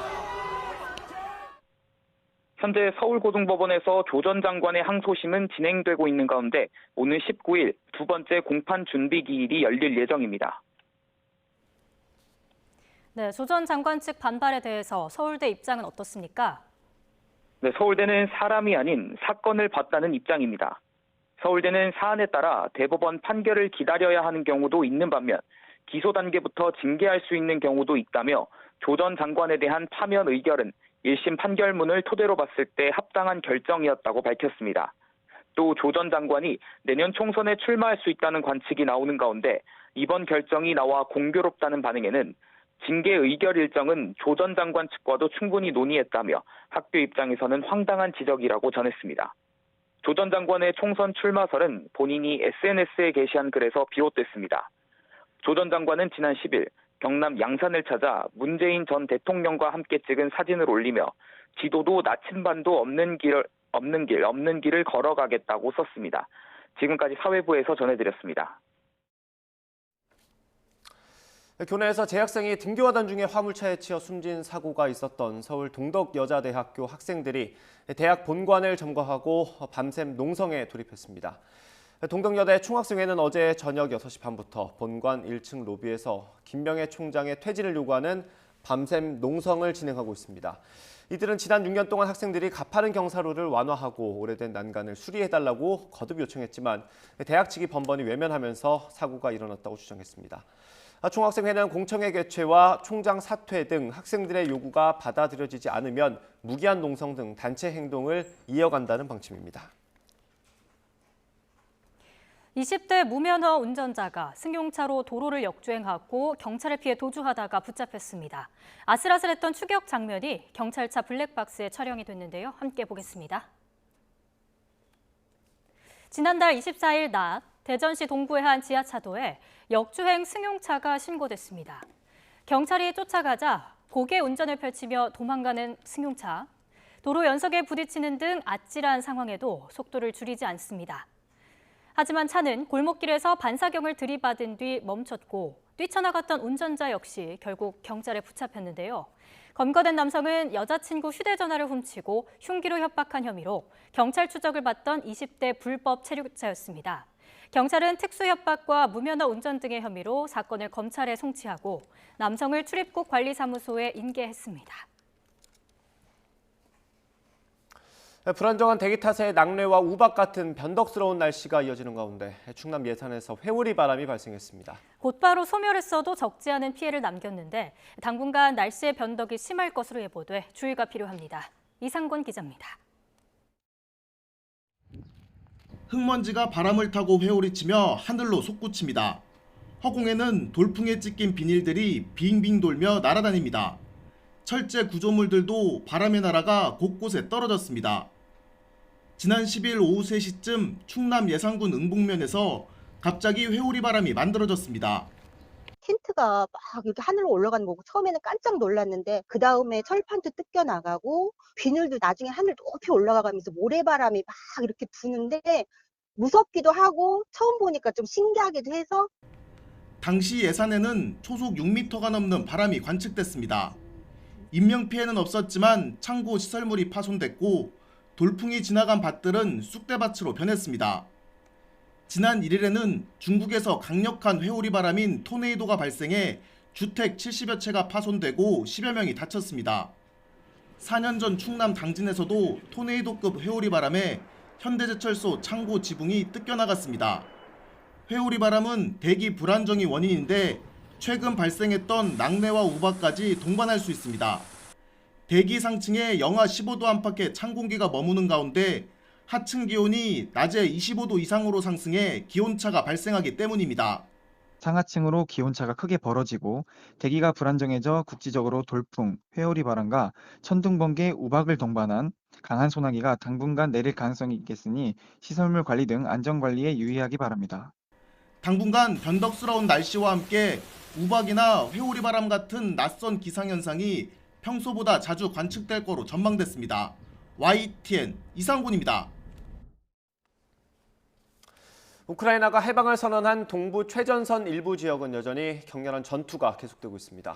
이런 가운데 푸틴 러시아 대통령은 반격에 나선 우크라이나군이 재앙적 손실만 입었다면서도 서방이 지원을 중단하면 대화에 나설 수도 있다고 말했습니다. 보도에 이상순 기자입니다. 우크라이나군 탱크가 비포장 도로를 질주하고 보병들이 작전 지역에 빠르게 전개합니다. 지난 일요일 우크라이나가 탈환했다고 밝힌 도네츠크주의 세 곳 중 한 곳인 마카리우카입니다. Але вони не полишають бажання забрати це село обратно. Вони працюють, як бачите, артою, мінометами, танками. Але ми будемо стояти, бо ми морська піхота. 우크라이나의 대반격에 맞서고 있는 러시아의 방어도 끈질긴 것으로 보입니다. 앞서 러시아 국방부는 우크라이나 제-110 기계화 부대를 포함해 8개 부대가 도네츠크주 페르보마이스코예와 마린카 등에서 공격해왔지만 모두 저지했다고 주장했습니다. 푸틴 대통령은 자국의 전쟁 담당 매체와 블로거 등과 간담회를 열고 한 발 더 나아갔습니다. 우크라이나가 반격에 나섰지만 서방이 지원한 무기의 최대 30%를 잃을 정도로 재앙적 손실만 입었다는 겁니다. Они за это время потеряли свыше 160 танков и свыше 360 бронемашин разного типа. 푸틴 대통령은 그러면서 조건부로 대화의 여지는 남겨뒀습니다. Сегодняшний конфликт завершился с помощью переговоров.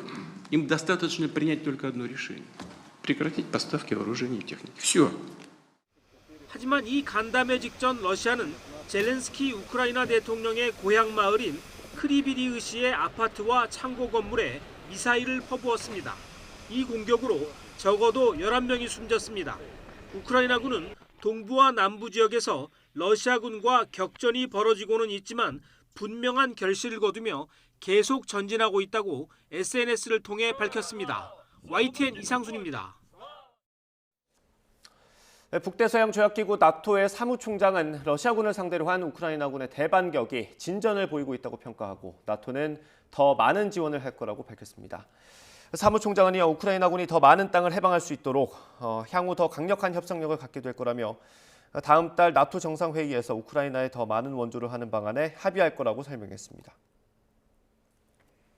러시아가 벨라루스에 전술 핵무기를 배치하기로 한 데 대해 우리나라를 포함한 44개국이 유엔 군축회의장에서 공동 발언을 통해 핵무기 배치 결정을 취소할 것을 촉구했습니다. 성명에는 미국과 영국, EU 등 서방 국가들과 한국, 일본 등도 동참했습니다. 오늘 오전 일본 중남부 기후현 기후시 육상자위대 사격장에서 총격 사건이 발생했습니다. 이 사고로 3명이 부상이 입은 걸로 확인됐습니다. NHK는 기후시에 있는 육상자위대 사격장에서 자위관이 자동소총을 발사했다고 보도했습니다. 다친 3명 가운데 1명은 중태인 걸로 알려졌습니다. 총을 쏜 용의자는 10대 자위관으로 파악됐습니다. 네, 20세 이하 월드컵에서 4강에 오른 김은중호가 귀국했습니다. 조금 전 긴 비행을 마치고 입국장으로 들어왔는데요. 자랑스러운 모습 함께 보시겠습니다. 네, 인천공항 입국장 모습입니다. 긴 시간 기다렸습니다. 아르헨티나에서 좋은 성적을 내고 우리 축구 대표팀, 20세 이하 축구 대표팀이 귀국하는 모습 보여드리고 있습니다. 네.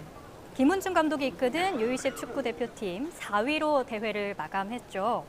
비록 3, 4위전에서 패하긴 했지만 한국 이번 대회에서 기대 이상의 선전을 펼치며 4강에 오르는 성과를 냈습니다. 네, 우리 대표팀이 인천에서 아르헨티나로 향한 게 지난 5월 7일입니다. 그러니까 39일 만에 금이 환영하는 모습입니다. 김은중 감독을 시작으로 우리 대표팀 선수들이 들어오고 있습니다. 네, 이번 월드컵에서 전해드린 대로 4강에 진출했고요. 3, 4위전에서 아쉽게 패하면서 4위로 대회를 마감했습니다. 그렇지만 이 피파가 주관하는 대회에서 우리 대표팀이 2대회 연속으로 4강에 오른 게 이 20세 이하 대표팀이 처음입니다. 네, 우리 대표팀은 지난 2019년 역사를 살펴보면요. 폴란드 대회에서 결승까지 올라 준우승을 차지했고 이강인 선수가 지난번 골든볼을 수상해 이번 대회에서는 3골 4개의 도움을 기록한 주장 캡틴 이승원 선수가 브론즈볼을 수상했습니다. 네, 김은중 감독 바로 옆에 있는 선수가 아마 이승원 선수인 것 같습니다. 예. 이승원 선수 이번 대회에서 3골을 넣었고요. 어시스트도 4개나 기록했습니다. 지난 대회에서 골든볼을 받았던가요? 이강인 선수를 뛰어넘었고요. 예. 이번 대회에서는 최우수 선수 3위에 해당하는 브론즈볼을 수상했습니다. 네, 자랑스러운 선수들 모습 보여드리고 있습니다. 네, 기념 사진 촬영을 했고요. 네, 잠시 뒤에 아마 공식 환영 행사가 있을 걸로 예상이 됩니다. 거기서 김은중 감독 그리고 우리 선수들, 자랑스러운 선수들의 소감까지 들어볼 수 있을 것으로 예상이 됩니다. 네, 앞에 보이는 팬들과 또 가족들에게 반가운 인사를 건네면서 함께 이동을 하고 있는 모습입니다. 네, 사실 이번 대표팀은 스타 플레이어가 없어서 좀 골짜기 세대라는 평가가 많았습니다. 좀 기대도 많지는 않았는데 4강에 올라서 4위라는 정말 엄청난 기록을 세웠습니다.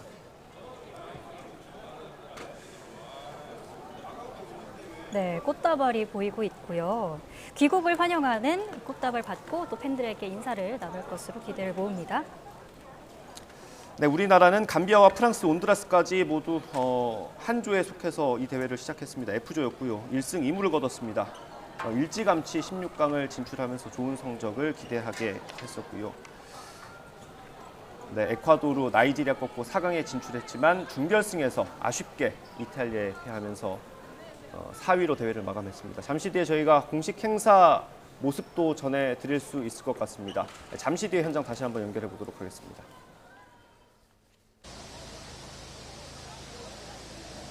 오늘 외출하실 때는 우산 꼭 챙겨 나오셔야겠습니다. 내륙 대부분 지역에 소나기가 지나겠는데요. 현재 동쪽 지방을 중심으로 산발적인 비구름이 분포해 있습니다. 앞으로 소나기가 내리는 지역은 그 밖에 내륙 곳곳으로 확대하겠고요.